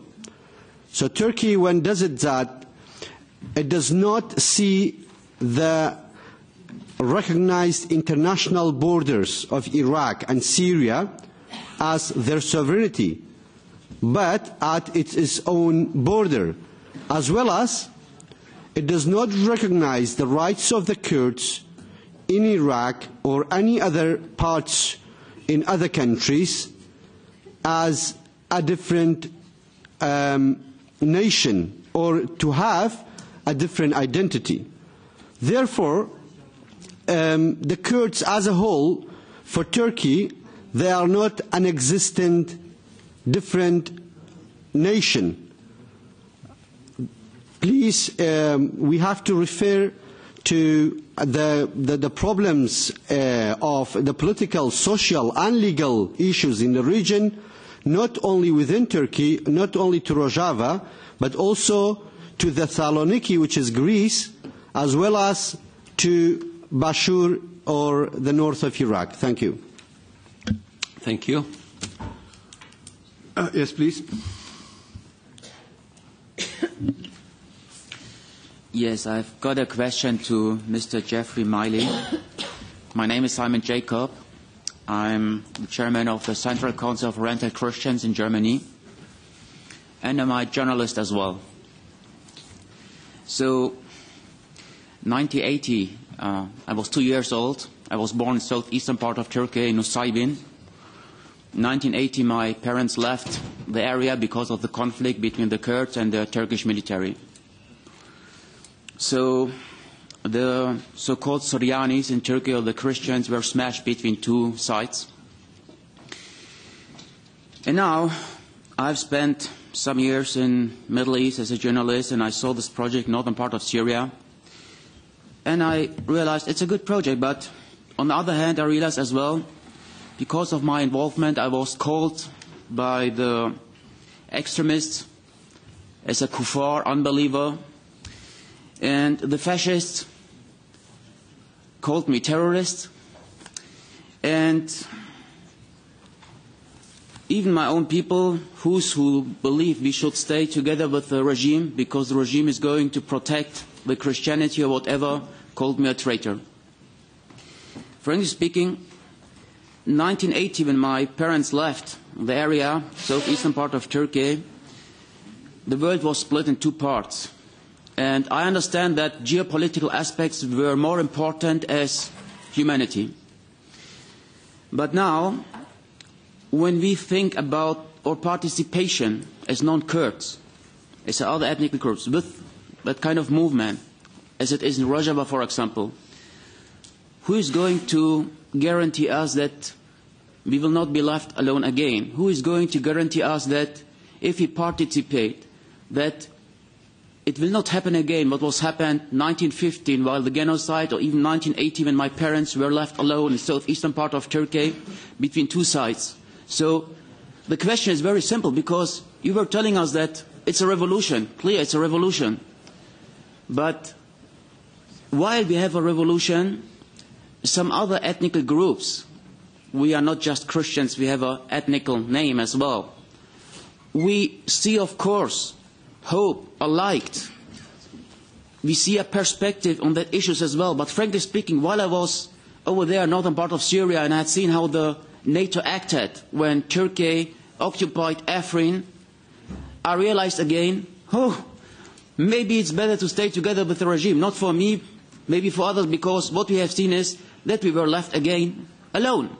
So the question is just, if you ask me to participate in such a revolution, I ask you, who is going to protect us? Thank you.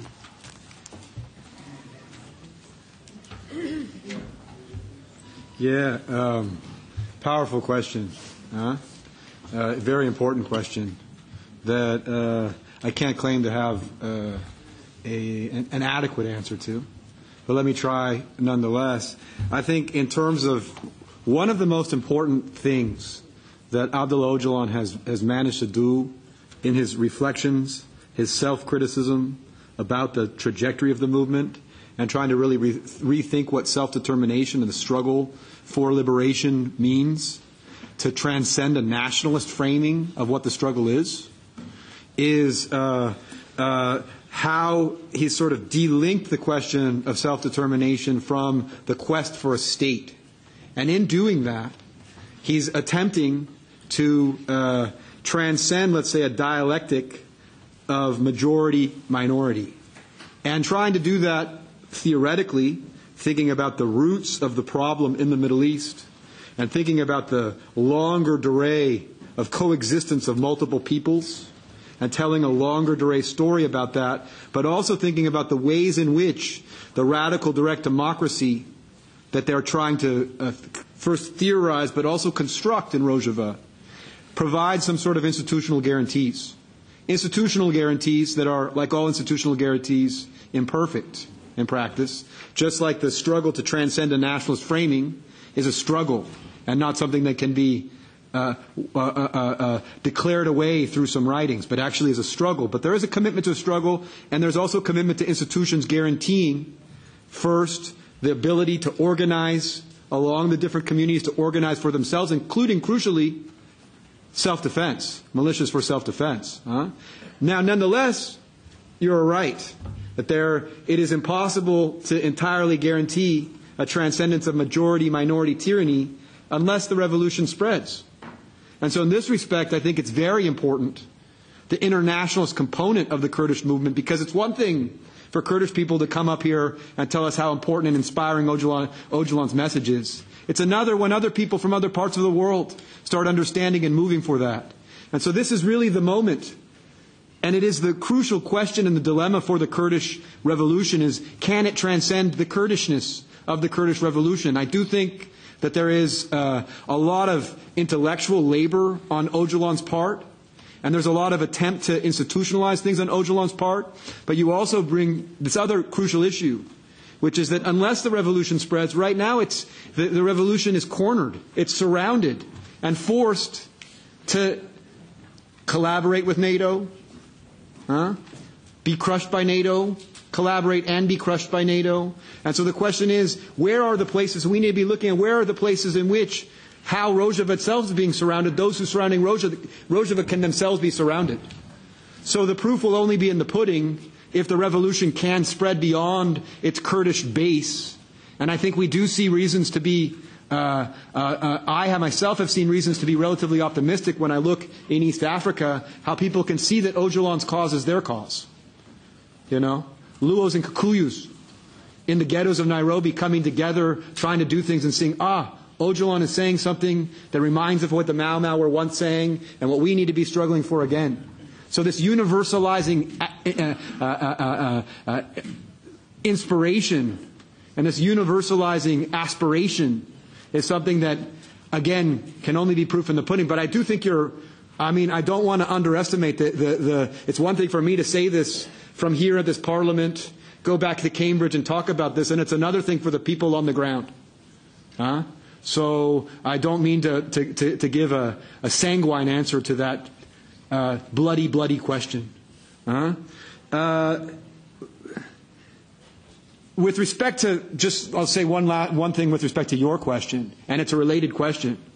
I think there's one way to look at the fact that the Turkish state does not recognize the borders is, in the first instance, it's dangerous. But in the second instance, it's an opportunity, because the reality is the solution itself, the problem itself, has spilled over back and forth between the borders.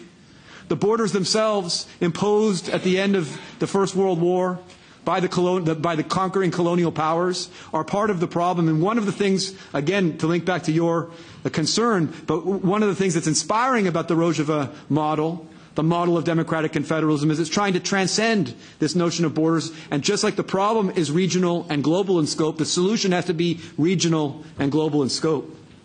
So when we think about the peace process in Turkey, the peace process in Turkey was undermined by a lot of things, but one of the important things was about what was happening in Kobani.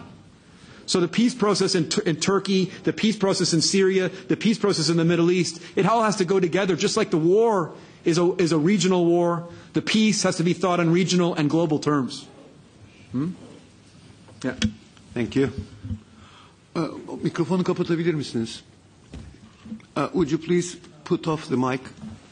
Thank you. Any other question? Yes, please. Sırayla 1, 2, 3. I have two questions. The first one is addressed to Reverend Ryan.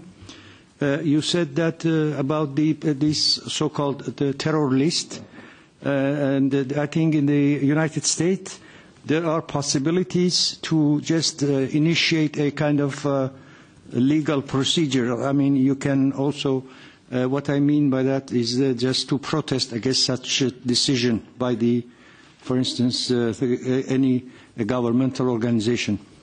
Could you please elaborate a bit more about that? And the second question is to Mr.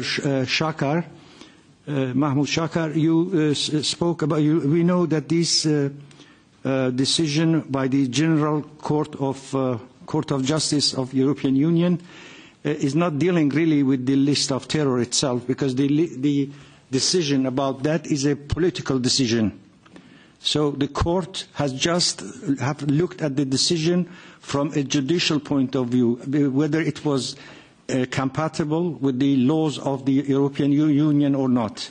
So in this case now, how one can explain a political decision without any so-called judicial or legal basis? Thank you. Thank you. Reverend, please.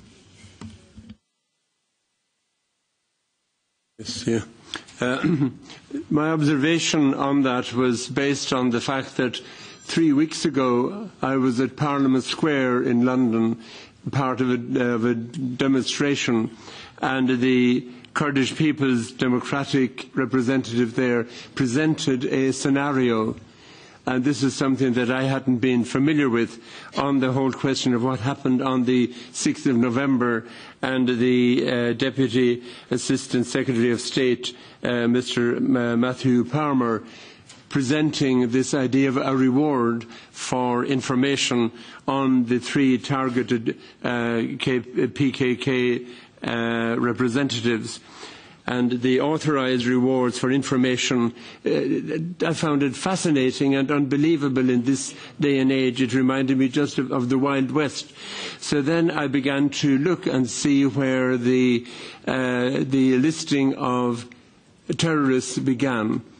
and I made inquiries and research, and certainly on the American side, it was, as I indicated there, the Secretary of State in conjunction with the Secretary of the Treasury, and then presenting their findings to the Congress, and it was just a fait accompli. And then, of course, following from that, then, if it's fait accompli and if it's established in the United States, then other countries, UK, Israel, whoever, will follow that without question.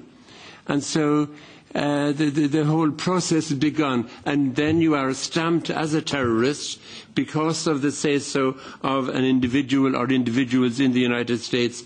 And then without question, the others, whether it's EU, whoever else, will take up that same identification that's already established. And so this is part of the problem. Without a say-so, without any course of redress, one is listed as a terrorist, and so the gravy train begins, and the whole process then to reverse is almost impossible. And it's intricate. I don't claim to understand the full implications, but I'm trying to learn, and certainly the delisting is what is, it must be a key issue. Thank you. Mahmut?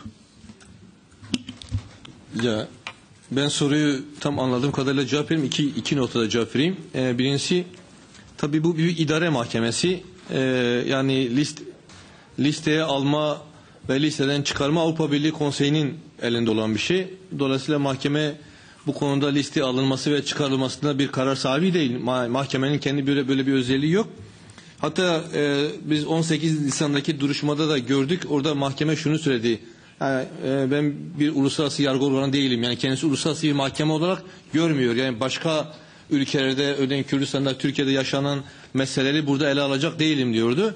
Benim görevim sadece bu kararın hukuki olup olmadığını söylemek. Bu açıdan mahkeme, yani bu genel mahkeme kendi sınırları içerisinde bana göre verebileceği bir kararı vermiştir. Yani kendi yetki sınırları içerisinde girebileceği kadar bu listeye girmiştir. Bu açıdan önemli. Tabii bunun ben siyaseti etkilemesi gerektiğini düşünüyorum. Çünkü yani siyasi bir kararın hukuksal dayanı olması lazım. Bu açıdan yani bu pratiğin hukuksal dayanı olmaması, iptal ediliyor olması, yani siyaseten otomatik olarak bir gözden geçirmeyi gerektirir. Bunun bazı sonuçları olacağını düşünüyorum. En azından şunu söyleyebilirim. Yani mahkeme Avrupa Birliği Konseyi'nin işini olabildiğince zorlaştırmıştır. Yani ben bundan sonra siyasi anlamda Avrupa Birliği'nin bu aşamada, bu konjonktürde yani listeden vazgeçebileceğini doğrusu kişisel olarak düşünmüyorum. Ama eğer PKK listeye tutmaya devam edecekse mahkeme ona çok ciddi bir iş yükü vermiştir, bir ev ödevi vermiştir. Bunun altından kalkabilecek bir performansı göstermek zorundadır. Bu önemli. İkinci noktada önemsediğim nokta şudur. Yani biz bu 4 yıllık pratik içerisinde aslında listeye karşı nasıl mücadele edeceğimizi biz de öğrendik. Yani hem bir pratiği uygularken ama aynı zamanda bizim açımızdan da bir öğrenme süreci. Dolayısıyla aslında işin en zor tarafı bir ilk dönemdi. Şimdi bu ilk etapı biz kazandık ve bundan sonraki süreçte daha iyi, yani mücadele yöntemlerini daha iyi kullanabileceğimizi düşünüyoruz. Daha etkin bir hukuk mücadelesi yürütebiliriz. Mahkeme kararı aslında bizim de bu açıdan biraz önümüzü açtı. Üçüncü nokta devletler noktası. Bu noktada otomatik olarak ülkeleri hukuklarını belki etkileyemeyebilir ama bu kararı yerelde işleyebilmek lazım. Biz de şu an aslında Almanya ve Almanya dışındaki diğer ülkelerdeki hukukçularla süren davalar boyutuyla konuşuyoruz. Örneğin Belçika davası nasıl etkileyecek? Mesela bunu ilk Belçika'da göreceğiz. Ocak ayında Belçika davası büyük ihtimalle duruşmalar bitecek. Şubat ayında Belçika davasına bir karar çıkacak.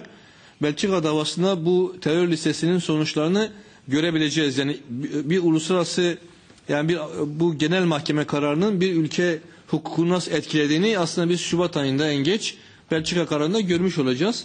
Ama onun dışında da Almanya'da ve diğer ülkelerde süren davalarda da avukatlarla tartışıp bu kararın şeye yansıtacağız. Ama bu konuda ilgili son bir şey söyleyeyim.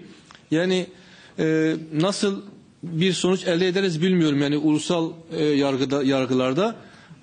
Fakat şöyle bir elimize şöyle güçlü bir argüman geçti. Bundan sonra Kürt toplumu Avrupa'nın neresinde baskıyla karşıya gelirlerse gelsinler, Avrupa'nın hangi ülkesinde, hangi düzlemde siyasal mücadeleden kaynaklı buna karşı mahkemenin kararı ciddi bir argümandır, ciddi bir savunma aracıdır. Bu açıdan aslında Kürt halkının demokratik ve siyasal mücadelesini de güçlendirmiştir. Ve bence aslında toplumsal alanda tüm Kürtlerin de bu kararı arkasına alarak yani siyasal ve demokratik mücadelelerini sürdürmeleri gerekiyor.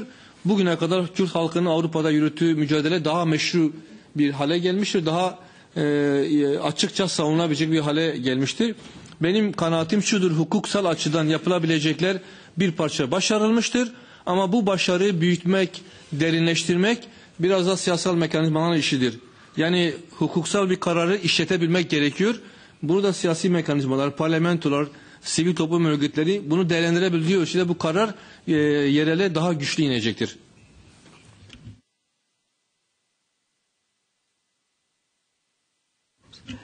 I know we've got a question over there, and I think there's one over there, and then you. But Jeff just wanted to say a few words on the last question first. Yeah, just to let me out on this, because I think all solidarity to the attempts to delist the PKK. On the issue of the internationalist angle on this, I think it's important.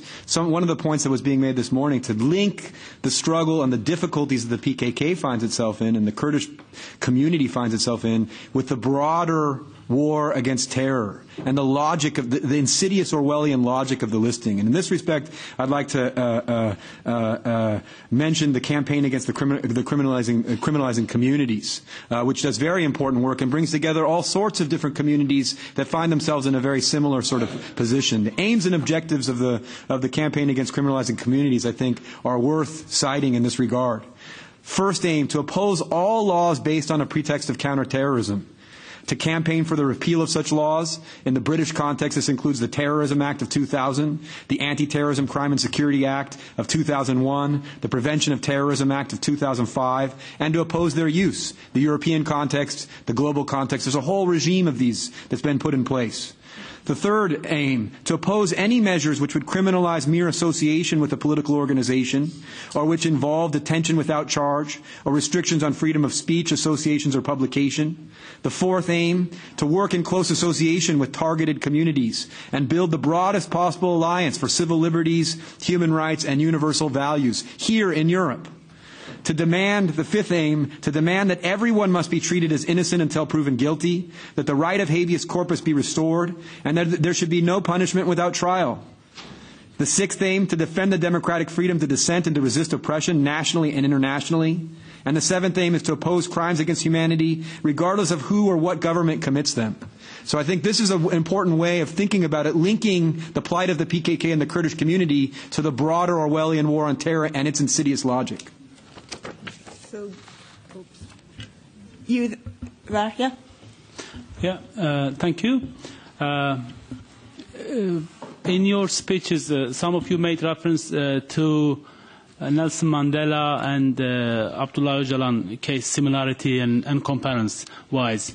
I'd like to raise my question to Clare, Jeffrey, and Mahmut Şakar. Because I believe one is unionist, one is academic, one is law perspective. So just to get different perspectives on that. Bearing the reality of the current situation in mind, as in the governments in Europe and US, the reality of the current politics, how could Nelson Mandela's case be applied to Öcalan's case and possibly be free to lead these negotiations to a solution to Kurdish issue, and therefore the democracy in Turkey and wider area in Middle East? Thank you. Claire, do you want to do that one first? Okay, thank you. From the trade union perspective and the international solidarity that came out from Mandela and our campaigns to free him,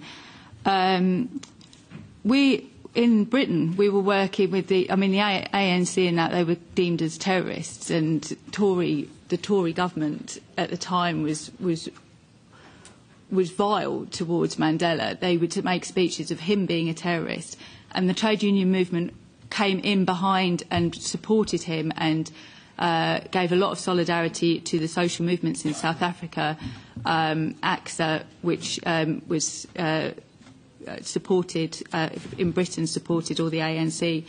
And I mean, now you've got people like Theresa May that goes to Robben Island and makes great speeches that, you know, she's always supported him, etc., etc. I think for the trade union movement, I think we'll just do the same thing as we did then. We'll keep supporting those freedom fighters, people that are fighting to defend their communities, fighting for equality, fighting for tolerance and stuff. Just do exactly as what we did before. For Turkey as well, it's all just about the international pressure. It's getting the people on the ground within, you know, Europe, within Britain, the ordinary people, to understand what's happening. As soon as they understood what was happening with Mandela, people backed those campaigns. So as soon as they learn about ÖCALAN, they can see those similarities. So he's been in prison for years and years and years. You know, what he stands for is along similar lines to ÖCALAN. And I think the normal people on the street, in workplaces, they'll get that and they'll get behind it. Do you want to? Yeah. I can. I mean, very, very much in agreement with the spirit of what you're saying, that the obvious comparison, the obvious analogy is that they're both imprisoned leaders of liberation movements, of peoples that are whose basic human rights are being atrociously violated. So, and people in this country, in Europe more generally, have very little knowledge of the bloody history of Turkish state terror against and more generally the abuse of human rights of Kurdish people. So, to the extent that message could be understood, and then Öcalan be rebranded as a leader of a liberation movement as instead of a terrorist. But here is where I think the difficulty comes in, and the disanalogy with South Africa. Because South Africa, certainly by the end of the apartheid regime, I mean, South Africa was not central to geopolitical objectives. And it was also Nelson Mandela was in one country, and the disenfranchised black population was an overwhelming majority. The Kurdish question is geopolitically very central to so many things that are happening in one of the most volatile regions and crucial regions of the world. And the Kurdish people find themselves split across these state borders that are so contested. So for that reason, the cause for the freedom for Öcalan, in many respects, is even more important than the cause of Nelson Mandela, because to take up that cause and to think about what it would require for Öcalan to be free would really require a radical transformation of the existing geopolitical order. So that's why I think it's so important what the trade union movement is doing. Does anybody else want to respond to that question? You do? Ya tabii hem Sayın Öcalan ve Mandela süreçleri iki ayrı tarihsel süreç, birbirine benzer yanları da var. Farklı örnek alınacak yanlar da var. Tabii burada şunu ifade edeyim, hep biliyorsunuz. Yani Nelson Mandela tutuklandığında, yani Ulusun Mızrakları adında bir sabotaj örgütünün lideri olarak tutuklandı. Yani teknik anlamda söyleyeyim. Yani bir silahlı mücadelenin silahlı bir ayağının temsilcisi olarak tutuklandı. Ve terörist olarak adlandırılarak tutuklandı. Ama zaman içerisinde tabii özellikle ırk ayrımcılığından kaynaklı bu meseleyi aşabilecek bir potansiyel ortaya koyduğu için de gerçekten hak ettiği bir süreci yaşadı. Ama Sayın Öcalan açısından Tabii mesele ben biraz daha derin buluyorum. Yani Sayın Öcalan'ın karşısındaki konsept, örneğin bir uluslararası konsept, onun tutuklanması ABD'den, İngiltere'nin, İsrail'in yani yürüttüğü, tüm Avrupa ülkelerinin bir parça katkı sunduğu, Yunanistan'ın zemin sunduğu, Afrika ülkelerinin, yani Güney Afrika'dan tutun Kenya'ya kadar bu bir şekilde hatta Rusya'nın, yani küresel bir komplo gerçekleşti. Dolayısıyla Sayın Öcalan'ın İmralı'daki tutsaklığı da bence bu küresel komplonun bir parçası olarak devam ediyor. Uluslararası komplonun bir parçası olarak devam ediyor. Ama tabii Sayın Öcalan açısından şunu ifade etmek isterim. Özellikle onun fikriyatının yayılması, demokratik ulus teorisinin yani küresel olarak bilinmesini önemsiyorum. Yine Rojava devriminin arkasındaki projenin sahibi olduğunun tüm herkes tarafından bilinmesi, Türkiye'de HDP projesinin, halkların kardeşliği projesinin sahibinin Sayın Öcalan olduğunun bilinmesi, bence Sayın Öcalan'ın özgürlüğü açısından onun hakkında yürütülecek kampanyanın temel parçaları olabilir diye düşünüyorum. Yani Sayın Öcalan'ın kendisini ifade edebileceği, düşüncelerini yayabileceği platformlara, atmosferlere ihtiyaç var.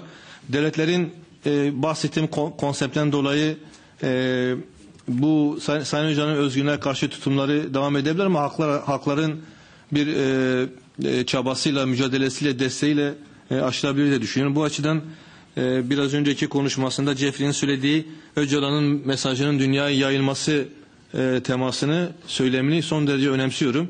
Onun mesajı dünyaya yayabildiğimiz ölçüde, içerdiği çözümü dünyaya yayabildiğimiz ölçüde bence farklı bir tarihsel liderlik olarak da hak ettiği yeri bulacak diye ve özgürleşecek diye düşünüyorum yani. Thank you. Yes, you've been very patiently there. Thank you. Actually, when you said about maybe 3 minutes, so I tried to do within 3 minutes one comment and one question to my Italian friend, Mr. Venturini. The question, actually, my suggestion is just such kind of debate about important, new, very unfamiliar project that we call it democratic confederalism. That is very dangerous on one hand for all the states in the region actually, because it's simply deconstructing the whole discourse and the entity of 100 years of this so-called nation state that is being created artificially for those people in there without their own consent.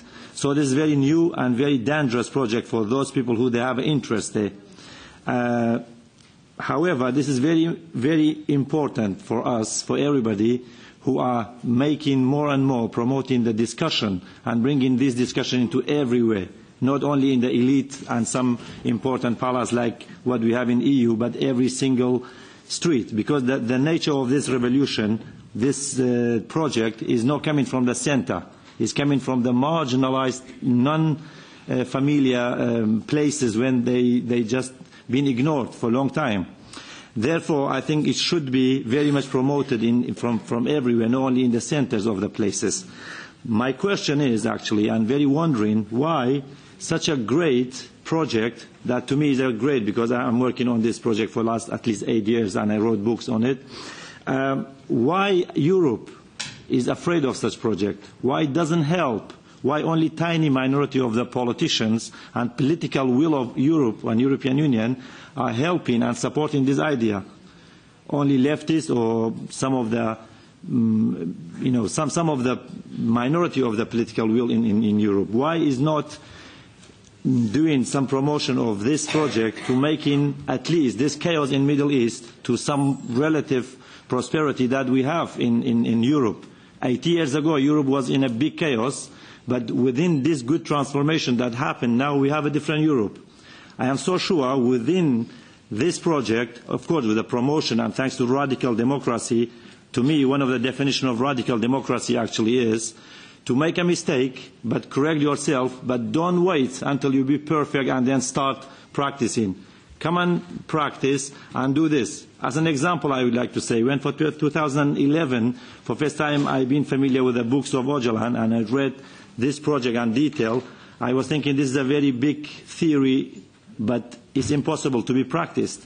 Now we can see in some part of Middle East, what's called Rojava or North Syria, very beautifully practicing with so many mistakes, so many limitations, so many even danger for regressing this project to one of the old projects that we have called nation state, maybe, but still with amendment daily and making mistakes and making correction is going well so far, and is actually moral obligation for most of people, for all people, to have a support for this project.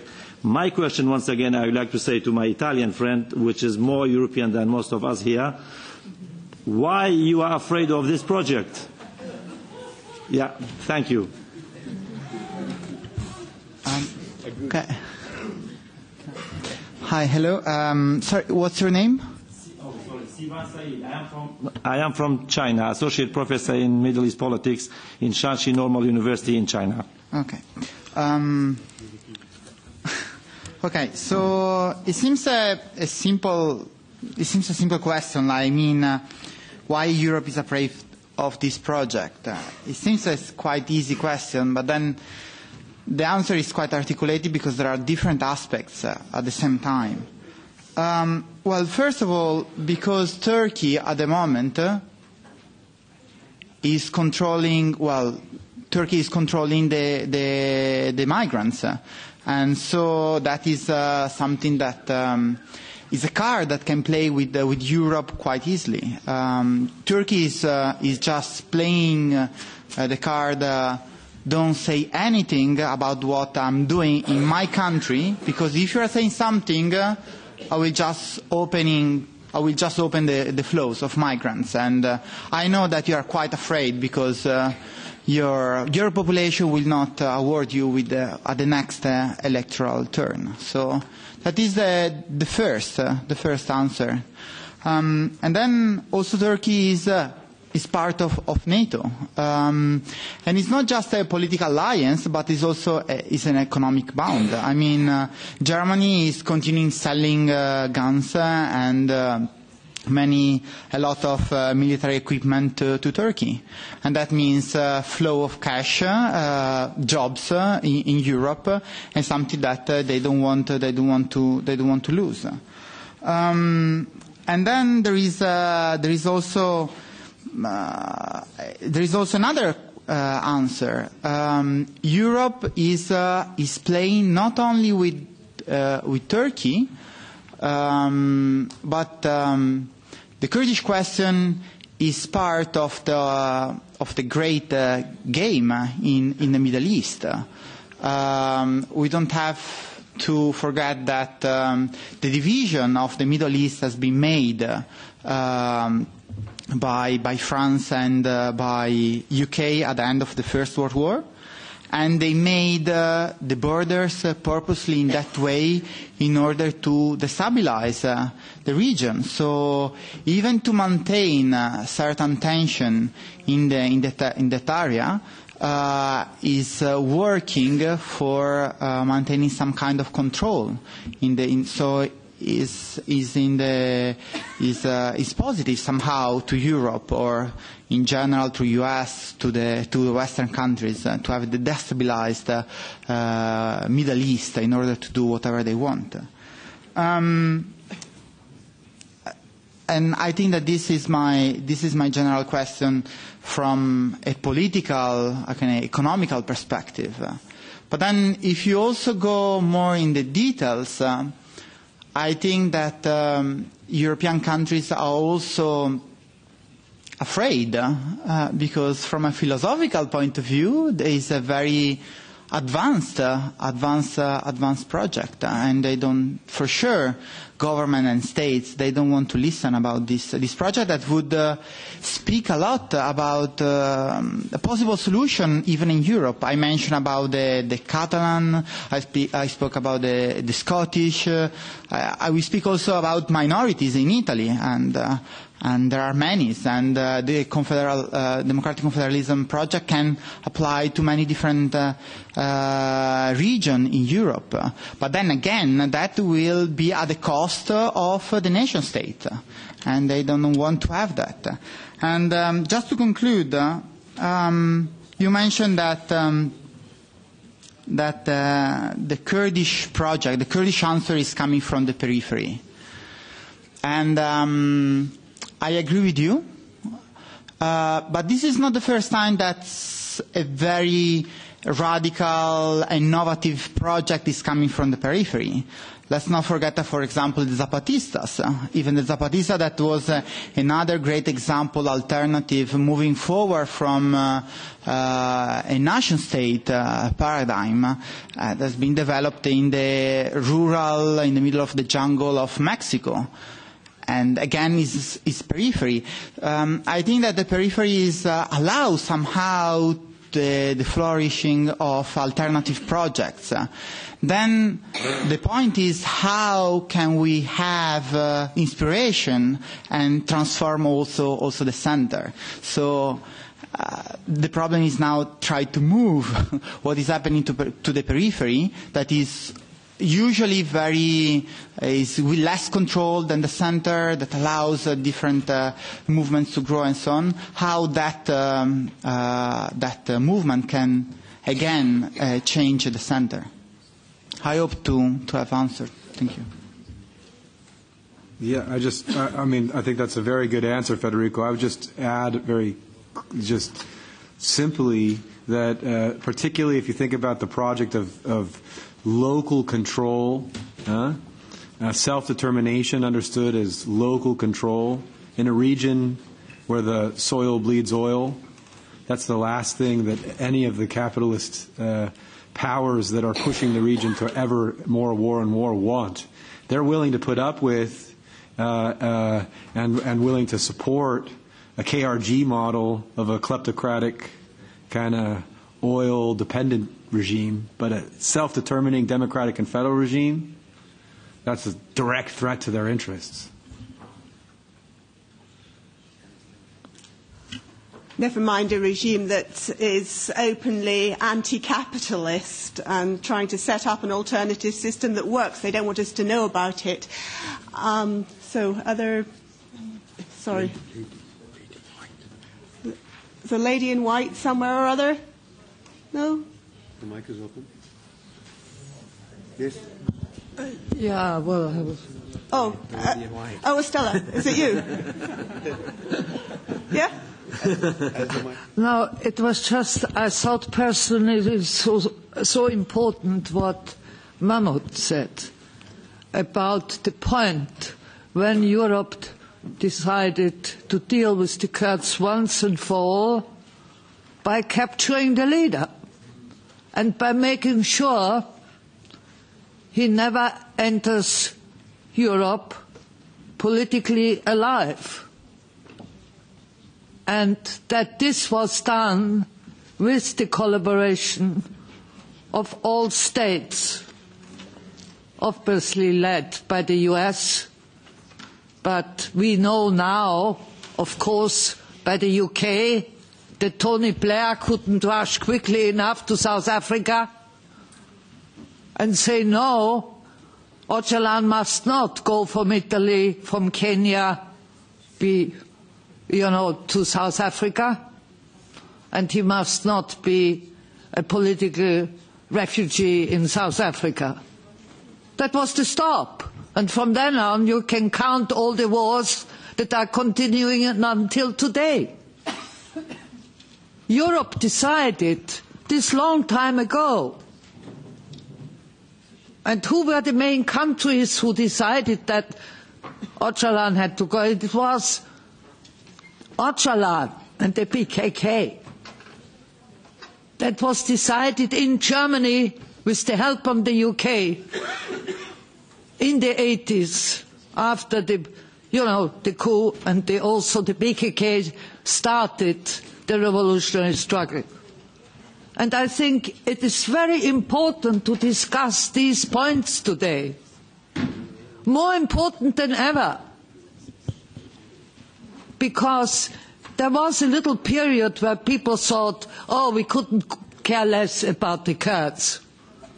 And this concerned everybody, every layer of society, in my opinion, from politicians to the left, to people on the floor, on the ground, to everybody.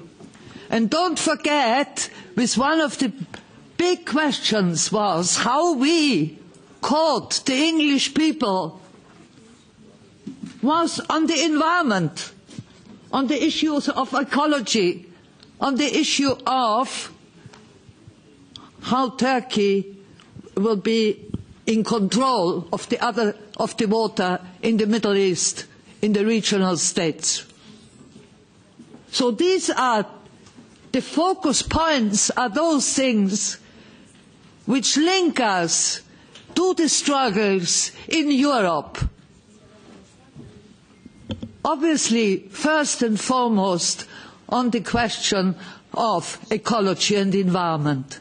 And who is the inspirer of all these ideas? It is ÖCALAN. Then we go to the next question. We say on the terrible question of dissent and protest being criminalized.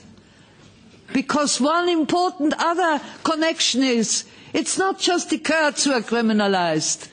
It is other movements. It is the whole social movement today criminalized.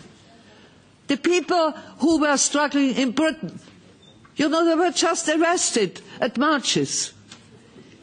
And I'm talking about the connection points. We should remember all of those where we can link up and build constructively in support of the Kurds and of ÖCALAN. And that's why I'm saying there are key points which are there historically and also today in the major struggle of peoples in Europe and elsewhere, and where we can make these connection points. And they are on the war on terror. This is the proof.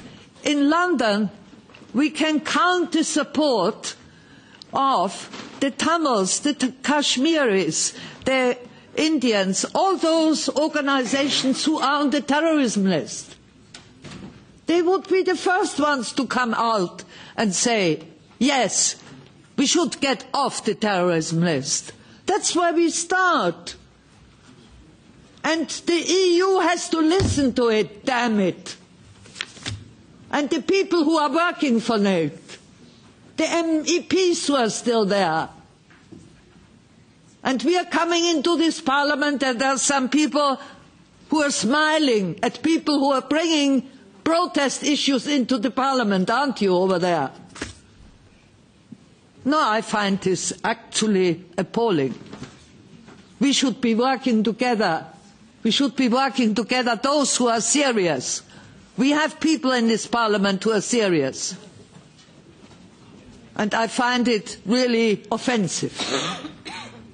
Offensive that you are smiling over there and I don't know what you are talking about. Okay. So at least put it out in the open. Talk about it. Because one day you will have people outside here on hunger strike in masses outside the European Parliament. That's the issue. We are fighting a war here. And I mean a war in ideas. A struggle to re-examine our own work in order to bring on the agenda the Kurdish question.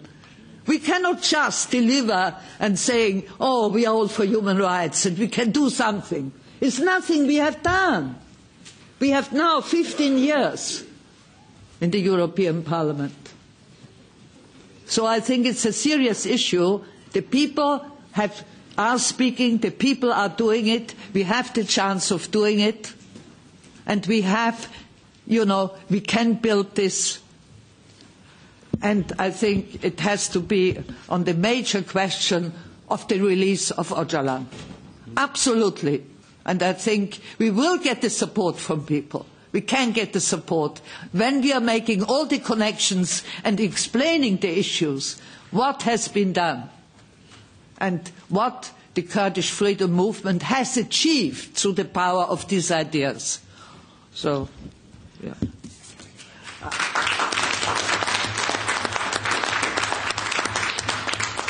I think Estella has very much summed up for us the importance of bringing it everything together and making those links, which I think is so much what our speakers were saying. I don't know if anybody dares say anything after that. Last word for Estella.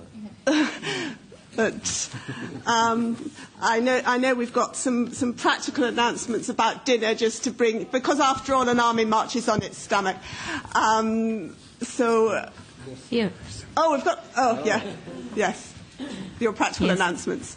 As the EUTCC, we want to invite you to have dinner with us after the meeting. So if you have time, you can join dinner. Please wait outside the conference room. We will escort you to the restaurant. It's just 10-15 minutes walk away from the European Parliament. So please wait in front of the conference room. Thank you. Yeah, sure. Just one thing. I would like to thank the translator for the work of today and wish luck for tomorrow. Thank you, translator, for all the work behind.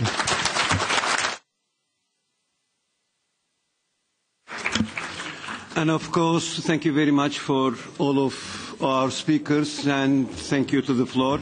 See you tomorrow at 9 o'clock in another room again.